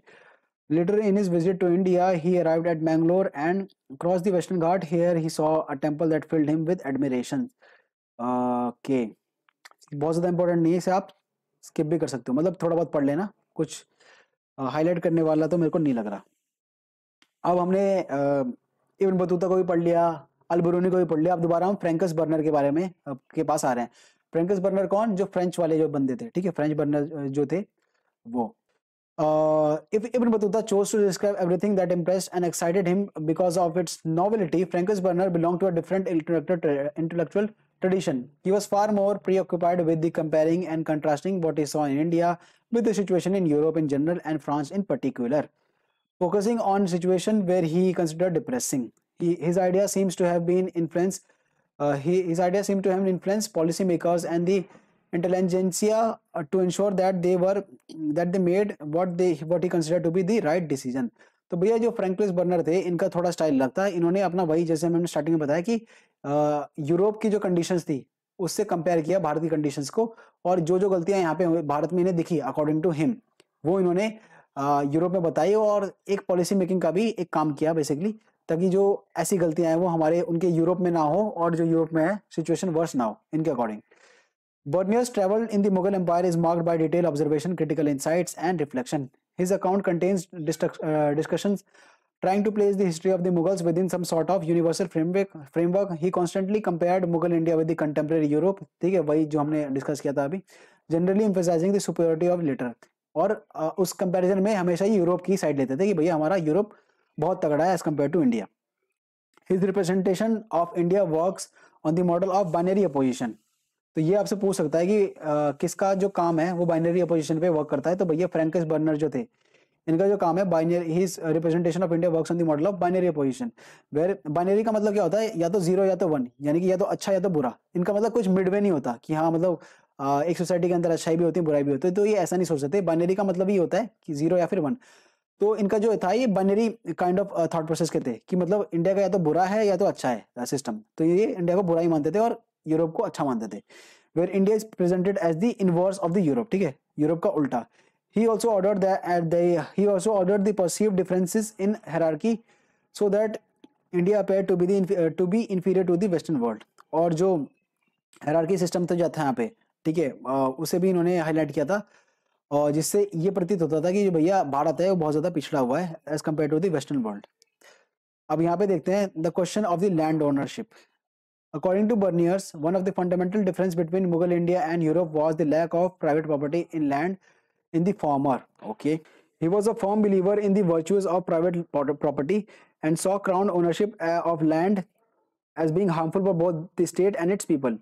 He thought that in Mughal Empire, the emperor owned all the land and distributed it among the nobles, and this had a disastrous consequence for the economy and the society. This perception was not unique to Bernier, but it found in most travelers' account of the 16th century and 17th centuries. तो basically इसमें इन्होंने क्या लिखा है कि जो land ownership थी Bernier के बारे में इंडिया की, तो बर्नियर ने उसके बारे में बताया यहाँ पे कि इंडिया में क्या था अकॉर्डिंग टू बर्नियर की जो लैंड ओनरशिप थी वो यहाँ के विलेजर्स के पास नहीं थी, ठीक है, किसके पास थी? मुगल एम्परर के पास थी, और जो मुगल एम्परर थे वो नोबल्स और जितने भी टॉप के लोग हैं उन पे डिस्ट्रीब्यूट कर देते थे, ठीक है, जो विलेजर्स थे वो उनका काम केवल कल्टीवेशन का होता था। तो ये इस चीज को बुरा मानते थे कि भैया जो लैंड ओनर्स है ना ये प्राइवेट ही रहने चाहिए, क्योंकि प्राइवेट जब रहती है तो जो लोग होते हैं उसे अपनी धरती समझ के उसे एसोसिएट करते हैं और उस पर अच्छे से ईमानदारी से काम करते हैं, ठीक है, यही यहाँ पे दे रखा है। He was a firm believer in the virtues of private property and saw crown ownership of the land as being harmful for both the state and people. और जो क्राउन ओनरशिप मतलब कि जो स्टेट का जो क्राउन है यानी कि जो हेड है वो अगर ओन करेगा तो ये खराब है पूरे स्टेट के लिए भी और पीपल के लिए भी, क्योंकि वो बेसिकली काम चोरी करेगा और ये सारी चीजें। तो ये जो परसेप्शन था लैंड ओनर का, तो इनको ये लगता था कि जो भारत के अंदर जो लैंड है वो मुगल का है और जो भारत के जो लोग हैं उनके पास लैंड नहीं है। Owing to the crown ownership of land, argued Bernier, landowners could not pass on their land to their children. अब इससे क्या होता था कि जो लैंड था वो बेसिकली हायरार्की में अपने जो एक जो पिता है, मान लो उसके पास कोई लैंड है, वो अपने बेटे को लैंड नहीं दे सकता क्योंकि उसका बेसिकली लैंड ही नहीं है, वो मुगल एम्परर का लैंड है ना। तो ये इन्होंने बताया कि एक प्रॉब्लम ये है। So they were averse to any long term investment. तो इस वजह से कोई भी बंदा अपने लैंड के अंदर लॉन्ग टर्म इन्वेस्टमेंट नहीं करेगा, मेहनत से काम नहीं करेगा, ठीक है। The absence of private property in land had therefore prevented the emergence of the class of improving land law as in western Europe. अब वेस्टर्न यूरोप में क्या था, लेकिन जो प्राइवेट ओनरशिप थी वो थी। With the concern to maintain and improve the land, it has led to the uniform ruination of agriculture, excessive oppression of the peasantry, and continuous decline of the living standard of all sections of society except the ruling aristocracy. अब ये इस वजह से क्या होता था कि जो एग्रीकल्चर का स्तर था वो गिरता जाएगा, ठीक है, और जो लिविंग स्टैंडर्ड है लोगों के वो भी खराब होते जाएंगे। बट जो एरिस्टोक्रेसी है, यानी कि जो टॉप के लोग हैं, नोबल्स हैं, उनकी तो जेबें भरती रहेंगी, ठीक है। ये मानना था किसका, फ्रैंकोइस बर्नर का, जो कि फ्रांस से आए थे। अब यहाँ पे पढ़ लेते हैं इस डब्बे के अंदर, wide spread poverty. Pelsaert a Dutch traveller, अब इस पे भी आपका क्वेश्चन आ रखा है कि पेल्सार्ट कहाँ से थे, ये डच के थे, ठीक है। Pelsaert Dutch traveller visited the subcontinent during early decades of the 17th century, 17th century में आए थे। Like Bernier he was shocked to see the widespread poverty so great and miserable that the life of the people can be depicted or accurately described by only the home of stank want and the dwelling place of bitter woe. Holding the state responsible, he says, so much is wrong from the peasants that even dry bread is scarcely left to fill their stomach. तो इन्होंने basically ये जो पेल्सार्ट है, ये Dutch traveller थे, भारत के अंदर आए थे 17th सेंचुरी के अंदर, और जो प्रॉपर्टी जो थी भारत की उसे देख के ये काफी ज्यादा बहुत चक्का होगा कि भैया इतनी गरीबी कैसे हो सकती है। तो ये आपको बस इतना याद रखना है। उसके बाद आगे बढ़ते हैं हम आगे।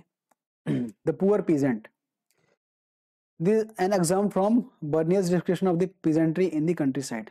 Of the vast tract of the country constituting the empire of the Hindustan, many are little more than sand or barren mountain, badly cultivated and thinly populated, even as considerable portion of the good land remains untilled for the wants of laborers. ठीक है, इसमें कोई ज्यादा important नहीं है। Bernier was participating in the contemporary debates in Europe concerning the nature of the state of the society and intending that his description of the Mughal India would serve as a warning to those who did not recognize merits of private property. तो basically इसमें ज़्यादा कुछ important नहीं है। इसमें basically ये बता रखा है कि बर्नियर ने ये जो जितनी भी चीज़ें भारत के अंदर देखी, स्पेशली जो लैंड ओनर को लेके थी कि भैया लैंड जो थी वो मुगल के पास थी, तो इन्होंने ये जो चीज़ थी यूरोप में भी एडवोकेट करी कि भैया जो लैंड है वो प्राइवेट प्रॉपर्टी में ही, मतलब लोगों के पास रहनी चाहिए, हर बंदे के पास अपनी लैंड होनी चाहिए और स्टेट को लैंड नहीं ओन करनी चाहिए, ठीक है। और उन्होंने इंडिया का एग्जांपल देके वहां पे समझाया। ये इसमें बेसिकली बता रखा है। An extension of this hit, as an extension of this, Bernier describe Indian society as consisting of undifferentiated masses of impoverished people subjugated by small minority and a very rich and powerful ruling class. Between the poorest of the poor and the richest of the rich, there was no social group or class worth the name. Bernier confidently asserted there is no middle state in India. तो Bernier का मानना था, जैसे हमने पहले ही पढ़ा था, Bernier क्या थे, बाइनरी विजन के थे, या तो अच्छा या तो बुरा, ठीक है, या तो 1 या फिर 0। तो बर्नियर का मानना था कि इंडिया के अंदर भैया कोई मिडिल क्लास नहीं है। जैसे हम बात करते हैं भैया मिडिल क्लास का हूँ, लोअर मिडिल क्लास का हूँ, तो मिडिल क्लास नहीं है इंडिया के अंदर। गरीब से गरीब आपको मिलेगा, 2 ही क्लास मिलेंगे, एक तो गरीब से भी गरीब और एक रिच से भी रिच, यानी कि रईस से भी रईस। तो ये 2 ही क्लास थी, अमीर और गरीब की। Middle class according to Bernier नहीं थी।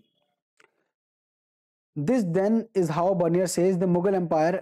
तो मुगल एम्पायर के बारे में बर्नियर क्या बोलते थे, that it's king was the king of beggars and barbarians. तो ये जो स्टेटमेंट है ये किसकी थी, बर्नियर की थी, कि जो भैया जो मुगल एम्पायर के जो राजा हैं ये भिखारियों और बारबेरियंस मतलब जो जंगली हैं उनके राजा हैं। ये वर्ड थे किसके, बर्नियर के, ठीक है। Its cities and towns were ruined and contaminated with ill air. यहाँ की जो हवा है वो प्रदूषित थी, and its fields overspread with bushes and full of pestilential marshes. यहाँ की जो फील्ड थी इसमें अलग अलग कीड़े लग रखे हैं और झाड़ पत्तियां उग रखी हैं। and all this was because of one reason, crown ownership of land. और ये सारी चीजें का कारण केवल एक ही था कि जो सारी की सारी जमीन थी ये मुगल एम्पायर ने ओन कर रखी थी। इस वजह से कोई भी बंदा उस जमीन से खुद को एसोसिएट नहीं करता था, वो जमीन वो अपने बेटे को ट्रांसफर नहीं कर सकता था, तो इस वजह से वो केवल एक अपनी ड्यूटी निभाता था। तो ये इन्होंने रीजन बताया इन सब चीजों के। Curiously none of the Mughal official document suggest that the state was the sole owner of land. लेकिन यहाँ पे मजे की बात यह है कि किसी भी मुगल डॉक्यूमेंट के अंदर हमें इस चीज का एविडेंस देखने को नहीं मिलता कि जो भैया लैंड ओनरशिप है वो मुगल ओन करते थे, ठीक है। वो बर्नियर का पर्सपेक्टिव था, जो भी ये सोचते थे, ठीक है। मुगल अकाउंट के अकॉर्डिंग ऐसा कुछ भी नहीं था। For instance Abu al Fazl, a 16th century official chronicle of Akbar's reign. अब ये भी आपको याद रखना अबू अल फजल कौन थे। Describe the land revenue as remuneration of sovereignty, a claim made by rulers on his subject for the production he provided rather than a rent on the land he had owned. तो इसमें बता रखा है इन्होंने कि अबू अल फजल की जो हम कुछ डॉक्यूमेंट्स पढ़े जो कि अकबर के रीन में थे, अकबर के राज्य के दौरान इन्होंने कुछ लिखे थे, तो इन्होंने ये बताया कि इन्होंने जैसे ये लिख रखा है कि, तो इसमें बेसिकली ये बता रखा है कि जो रूलर था, रूलर जब प्रजा से टैक्स लेता था यानी कि कर लेता था, तो वो लैंड का रेंट नहीं लेता था, यानी कि उस जमीन का किराया नहीं लेता था, उस खेत का किराया नहीं लेता था, बट एक टोकन मनी लेता था ताकि वो उस लैंड को प्रोटेक्शन दे सके। ठीक है, ये इसमें बता रखा है। It is possible that European travellers regarded such claims as rent. अब ये हो सकता है कि जो यूरोपियन ट्रैवलर्स थे, जिसमें से फ्रैंकिस बर्नर भी एक थे, उन्हें लगा होगा कि भैया ये तो लैंड रेंट है। ठीक है, अब लैंड रेंट से उन्होंने ये एज्यूम किया होगा कि जो भैया लैंड यहाँ पे ओनरशिप है ये स्टेट के पास है, यानी कि मुगल एम्पायर के पास है। तो ये हो सकता है, इसमें ये बताने की कोशिश करेगी ये मिसअंडरस्टैंडिंग हो सकती है, because land revenue demand were very often high. However this was actually not a rent, not even a land tax, but a tax on crop. ठीक है, ये फसल के ऊपर क्रॉप थी। ठीक है, जिसके बदले में जो मुगल जो साम्राज्य था वो उनके क्रॉप्स को गार्ड करता था। Bernier's description influenced Western theorists from 18th century onwards. The French philosopher Montesquieu, ये भी आपको याद रखना कि भैया Montesquieu कौन थे, फ्रेंच फिलोसोफर थे। For instance, used this account to develop an idea of the Oriental despotism, according to which rulers in Asia or the Orient or the East enjoyed absolute authority over the subject। तो ये जो philosopher थे Montesquieu, इन्होंने ये एक oriental despotism का एक idea निकाला। ओरिएंट का मतलब क्या होता है, ओरिएंट का अगर आप मीनिंग सर्च करोगे गूगल पे, तो ओरिएंट का मतलब होता है ईस्ट। ठीक है, ईस्ट, अब यूरोप के ईस्ट में क्या आता है, हमारा भारत ही आता है, तो इन्होंने वहां से ये नाम लिया है, द ओरिएंट और the east enjoyed the absolute. अब तो इनके अकॉर्डिंग क्या था कि भैया जो ईस्ट के लोग थे वो एब्सोल्यूट पावर एंजॉय करते थे अपने सब्जेक्ट के ऊपर, सब्जेक्ट यानी प्रजा के ऊपर।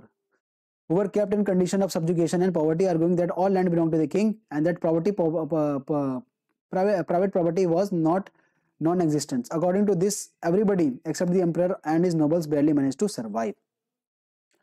This idea was further developed as the concept of Asiatic model of production by Karl Marx. अब इसी आइडिया को जो मिस्टर मॉन्टेस्क्यू है, इसी आइडिया को फर्दर डिराइव किया कार्ल मार्क्स ने, और वहां से पूरी की पूरी जो हमारी कम्युनिज्म वाली थ्योरी है वहां से निकली, जिसके ज्ञाता हैं Karl Marx in the 19th century. ठीक है, he argued that in India and in other Asian countries also before colonialism surplus was appropriated by the land, कि जितना भी सरप्लस मतलब जितना भी एक्स्ट्रा निकल जाएगा वो हमेशा अब स्टेट अपने पास रख लेगा, जो भी प्रॉफिट होगा वो स्टेट अपने पास रख लेगा। This led to the emergence of a society that was composed of a large number of autonomous and internally egalitarian villages community.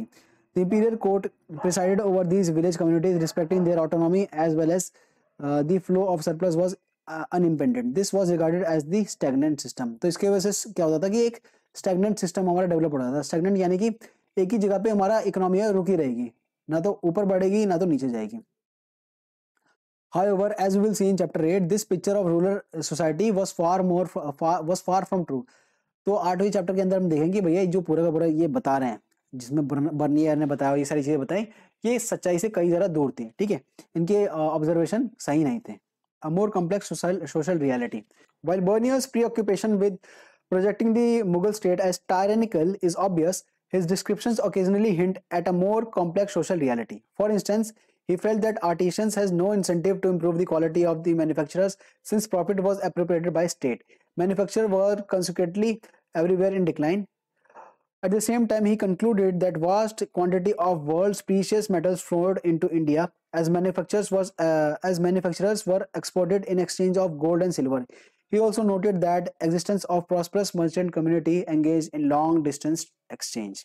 तो बर्नियर का कारण ये था कि जितने भी आर्टिशियंस थे और जितने भी ये क्राफ्ट के फील्ड में काम करते थे, इनके पास कोई ज्यादा बड़ा मोटिवेशन नहीं था कि ये अपने क्राफ्ट को बहुत अच्छा बनाए। क्यों? क्योंकि जो भी प्रॉफिट जो था वो स्टेट रख लेता था अपने पास, अकॉर्डिंग टू बर्नियर। ठीक है, तो इस वजह से जो मैन्युफैक्चरिंग सेक्टर था यहाँ का ये डिक्लाइन होता था, मतलब बेसिकली लोकल लेवल पे। एट द सेम टाइम इन्होंने ये भी चीज बोले कि जो इंडिया था ना, यहाँ पे वर्ल्ड के जितने भी प्रीशियस मेटल थे वो यहाँ भारत के अंदर आते थे। क्यों आते थे? क्योंकि जो यहाँ के मैन्युफैक्चर थे वो एक्सपोर्ट ज्यादा करते थे, इन एक्सचेंज ऑफ गोल्ड और सिल्वर, सोने और चांदी के एक्सचेंज में एक्सपोर्ट करते थे। और इस वजह से यहाँ पे जो लॉन्ग डिस्टेंस एक्सचेंज था, इसने काफी ज्यादा हेल्प करी है यहाँ के मर्चेंट को प्रॉस्परस यानी कि अमीर बनाने के लिए। ये देख सकते हो यहाँ पे द गोल्डन स्पून है। तो इस टाइप की चीजें जो है बनती थी भारत के अंदर। A different social economic scenario. This is an example from Bernier's description of both agriculture and plant production. Okay, इसमें बहुत ज़्यादा कुछ इंपॉर्टेंट नहीं है, ये आप ऐसे ही पढ़ लेना। उसके बाद आपको यहाँ पे आ जाना है। As in the case of the question of land ownership, Bernier was drawing an oversimplified picture. तो बर्नियर की मतलब बेसिकली इसमें ये बता रखा है कि जो ऑब्जर्वेशन थी बहुत ज़्यादा सही भी नहीं थी। यहाँ पे देखो भारत में अलग अलग टाइप के टाउन थे, मैन्युफैक्चरिंग टाउन था, ट्रेडिंग टाउन था, पोर्ट टाउन था यानी कि बंदरगाह वाला टाउन था, सेक्रेट सेंटर्स थे जहाँ पे पूजा वगैरह करी जाती थी, पिलग्रिमेज टाउन थे, तो अलग अलग चीज़ें थी यहाँ पे। There existence is an index of the prosperity of merchant communities and professional class. उसके बाद यहाँ पे merchant often had strong communities और किन टाइज। तो जितने भी यहाँ पे व्यापारी थे यहाँ के, इनके भी काफ़ी ज़्यादा तगड़े पारिवारिक और सामुदायिक कनेक्शंस थे and were organised into their own caste cum occupational bodies. अब यहाँ पे ये जो डब्बा यहाँ से भी क्वेश्चन आते हैं, in western India these groups were called mahajans. तो ये महाजन्स कौन थे हमारे, ये एक कास्ट कम ऑक्यूपेशनल बॉडी थे जहाँ कहाँ पर वेस्टर्न इंडिया के अंदर। This group were called Mahajans and their chief the Seth. तो इन ग्रुप को कहते थे महाजन को, ठीक है। ये जो पूरे के पूरे ग्रुप थे वेस्टर्न इंडिया के अंदर, इन्हें महाजन बोलते थे और जो उनका चीफ होता था उसे सेठ बोलते थे, ठीक है। In urban centers such as Ahmedabad, the Mahajans were collectively represented by the chief of merchant community who was called Nagar Seth. तो नगर शेठ हमारा कौन था, he was the chief of merchant community, ठीक है, नगर Sheth.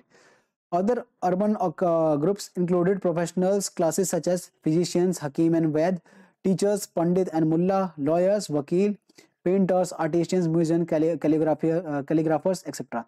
While some depended on imperial patronage, many made their living by serving other patrons, while still others served ordinary people in crowded market और बाजार। तो बस इसमें जो ये मैंने हाईलाइट कर रखा है, ये जो महाजन कौन होते थे, सेठ कौन होते हैं, नगर सेठ कौन होता था, ये आपको याद रखना है। अब यहाँ पे पढ़ते हैं द इंपीरियल कारखानास, ये बहुत ज़्यादा इंपॉर्टेंट है। Bernier is perhaps the only historian who provide a detail account of the working of the imperial karkhana और वर्कशॉप। तो कारखाना आपको बताइए क्या होता है, वर्कशॉप होता है। Large hall are seen at many places called karkhana और वर्कशॉप फॉर द आर्टिशियंस। तो कारखाना क्या होता था, एक वर्कशॉप होता था जिसमें सारे आर्टिशियंस मिलकर काम करते थे। इन वन हॉल एम्ब्रॉयडर्स आर बिजली employed, superintended by a master. In other you see goldsmith, in a third painters, in fourth varnishers of lacquer work, in fifth jointers, turners, tailors and shoemakers, in sixth manufacturers of silk, brocade and fine masonry. These artisans come every morning to their karkhana where they remain employed for the whole day and in the evening return to their home. In this quite regular manner their time glides away, no one aspiring of any improvement in the condition of the life wherein he happens to be born. तो इसमें basically उन्होंने कारखाने के बारे में बता रखा है। एक अलग अलग सेगमेंट थे कारखाने के, देख सकते हैं यहाँ पे बताया इन्होंने कि एक कारखाने में यहाँ पे गोल्ड स्मिथ का काम होता था, उसके बाद दूसरे कारखाने में कहीं पे पुताई का काम होता था, पेंटिंग का काम होता था, कहीं पे हमारा शू मेकिंग का काम होता था, अलग अलग।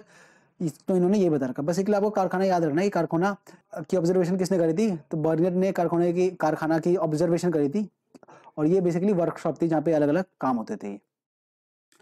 उसके बाद आगे देखते हैं वुमेन स्लेव्स एंड सती। अब यहाँ पे सोशल कंडीशन के बारे में बात हो रही है। Travelers who left written accounts were generally men who were interested in and sometimes intrigued by the condition of the women in the subcontinent. Sometimes they took social inequalities for granted as natural state of affairs. For instance, slaves were openly sold in markets like any other commodity and were regularly exchanged as gifts. तो भैया यहाँ पे ये बता रखा है पहले की कंडीशन की जो ट्रैवलर आए बेसिकली उन्होंने अपने अपने रिटर्न अकाउंट्स के अंदर अलग अलग चीज़ें लिखी हैं। वहाँ से हमें पता चलता है कि यहाँ की जो सोशल कंडीशन है अलग अलग जगहों की, स्पेशली वुमेन को लेके, वो क्या थी। लेकिन कई बार ना ये सोशल इनइक्वालिटीज को इग्नोर कर देते हैं। क्यों? क्योंकि ये फॉर ग्रांटेड लेते थे। फॉर ग्रांटेड मतलब कि ये तो है ही ना, मतलब ये इस चीज को एक्सेप्ट कर चुके थे, भैया सोशल इनइक्वालिटी तो होता ही है, एक नेचुरल स्टेट ऑफ अफेयर है, ठीक है। जैसे इन्होंने यहाँ पर बताया कि जो गुलाम वाली व्यवस्था थी, स्लेव्स, तो स्लेव्स का जो खरीदना और लेना, ह्यूमन स्लेव्स समझ सकते हो आप, कितनी बड़ी बात होती है। तो वो एक बहुत ज्यादा नेचुरल चीज थी, ठीक है। देवर सोल्ड ओपनली इन मार्केट, खुले बाजारों में जो गुलाम होते थे उन्हें बेचा जाता था, खरीदा जाता था, जैसे कि ये कोई सामान हो, ठीक है। और एक इन्हें गिफ्ट भी किया जाता था, जैसे कि आपने मूवीज में भी देखा होगा, पुरानी जो मुगल वाली मूवी है उसमें कि वो स्लेव गिफ्ट कर देते थे, बेसिकली दास गिफ्ट कर देते थे एक राजा को। So when Ibn Battuta reached Sindh, he purchased horses, camels and slaves as a gift for Sultan Mahmud bin Tughlaq. तो सुल्तान महमूद बिन तुगलक के लिए जब इब्न बतूता सिंध पहुंचे थे तो उनके लिए गिफ्ट क्या लिया था इन्होंने, कुछ हॉर्सेस यानी घोड़े लिए थे, कैमल्स लिए थे और कुछ स्लेव्स लिए थे, गुलाम लिए थे। When Ibn Battuta reached Multan, he presented the governor with a slave and a horse together with raisins and almonds. Muhammad bin Tughlaq informed Ibn Battuta that he was so happy with the sermon of a preacher named Nasruddin that he gave him 100,000 tankas that is coins and 200 slaves. तो यहाँ पे सरमन की जो बात करें, सरमन का मतलब क्या होता है, कोई भी एक रिलीजियस लेक्चर होता है, जैसे रिलीजियस लेक्चर या फिर रिलीजियस टीचिंग, उसे कहते हैं सरमन। तो मोहम्मद बिन तुगलक नसरुद्दीन के सरमन से इतना ज्यादा इंप्रेस हो गए थे, इन्हें क्या गिफ्ट कर दिया था, एक 100,000 टंकर्स। टंकर्स में भी इसमें आ रखा है कि टंकर किसे कहते थे, तो टंकर कॉइन्स को कहते थे एंशिएंट टाइम में, ठीक है, तो ये आपको याद रखना। और 200 स्लेव्स दिए थे। It appears from Ibn Battuta's account that there was considerably differentiation among slaves. Some slaves in the service of the Sultan were expert in music and dance, and Ibn Battuta enjoyed their performance at the wedding of Sultan's sister. Female slaves were also employed by the Sultan to keep a watch on his nobles. तो जो female slaves होती थी उनका ये भी काम था कि जो उनके nobles हैं सुल्तान के, उस पर वॉच रखें, उसमें मतलब निगरानी रखें कि कहीं ये धोखेधड़ी वगैरह ये सब तो नहीं कर रहे किंग के खिलाफ। Slaves were generally used for domestic labors, and Ibn Battuta found their services particularly indispensable for carrying women and men on पलंकील्स और डोला। जो पलंकील्स और डोला है, जो बेसिकली आप लोगों को भी पता होगा कि जो डोली होती है उसमें जो राजा महाराजा हैं या फिर जो नोबल्स हैं वो जाते थे और उन्हें चार उठाने वाले होते थे, तो इसमें इसके लिए भी काम आते थे स्लेव्स।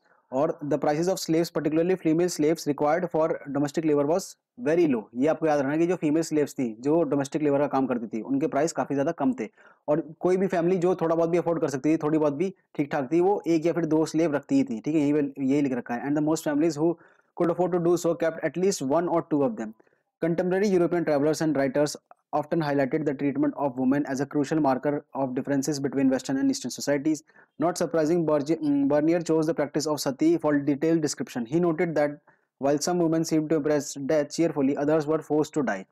तो बर्नियर ने सती के बारे में भी कमेंट किया है कि सती प्रथा भी भारत के अंदर देखी गई है, जिसमें कुछ लोग तो कुछ जो वुमेन थी वो खुशी खुशी अपना मतलब मरना पसंद करती थी, मतलब जो चिता पे बैठ जाते हैं सती, और जो कुछ थी वो डरती थी तो उन्हें फोर्सफुली जो है चिता पे बिठा के उन्हें जला दिया जाता था, ऐसा बर्नियर का मानना है, ठीक है। यहाँ पे ये देख सकते हो, हाँ, ये चाइल्ड सती वाला जो पैराग्राफ है उसके अंदर ये बताया, this is perhaps one of the most poignant description by Bernier. At Lahore I saw a most beautiful young widow sacrifice who would not I think have been more than 12 years। तो 12 साल की वो लड़की थी। The poor little creature appeared more dead than alive when she approached the dreadful pit. The agony of her mind cannot be described. She trembled and wept bitterly, but the 3 or 4 brahmanas, assisted by an old woman who held her under their arms, forced the unwilling victim towards the fatal spot, seated her on the wood, tied her hands and feet lest she should run away, and in this situation the innocent creature was burned alive. I found it difficult to repress. तो इसके अंदर इन्होंने सती का description किया कि कैसे इन्होंने लाहौर के अंदर देखा कि एक 12 साल की लड़की जो थी उसे जबरदस्ती सती प्रथा के अंदर जला दिया गया था। तो ये आपको याद रखना है कि जो ये सती पे किसने कमेंट किया था, तो फ्रैंकिस बर्नर ने कमेंट किया था।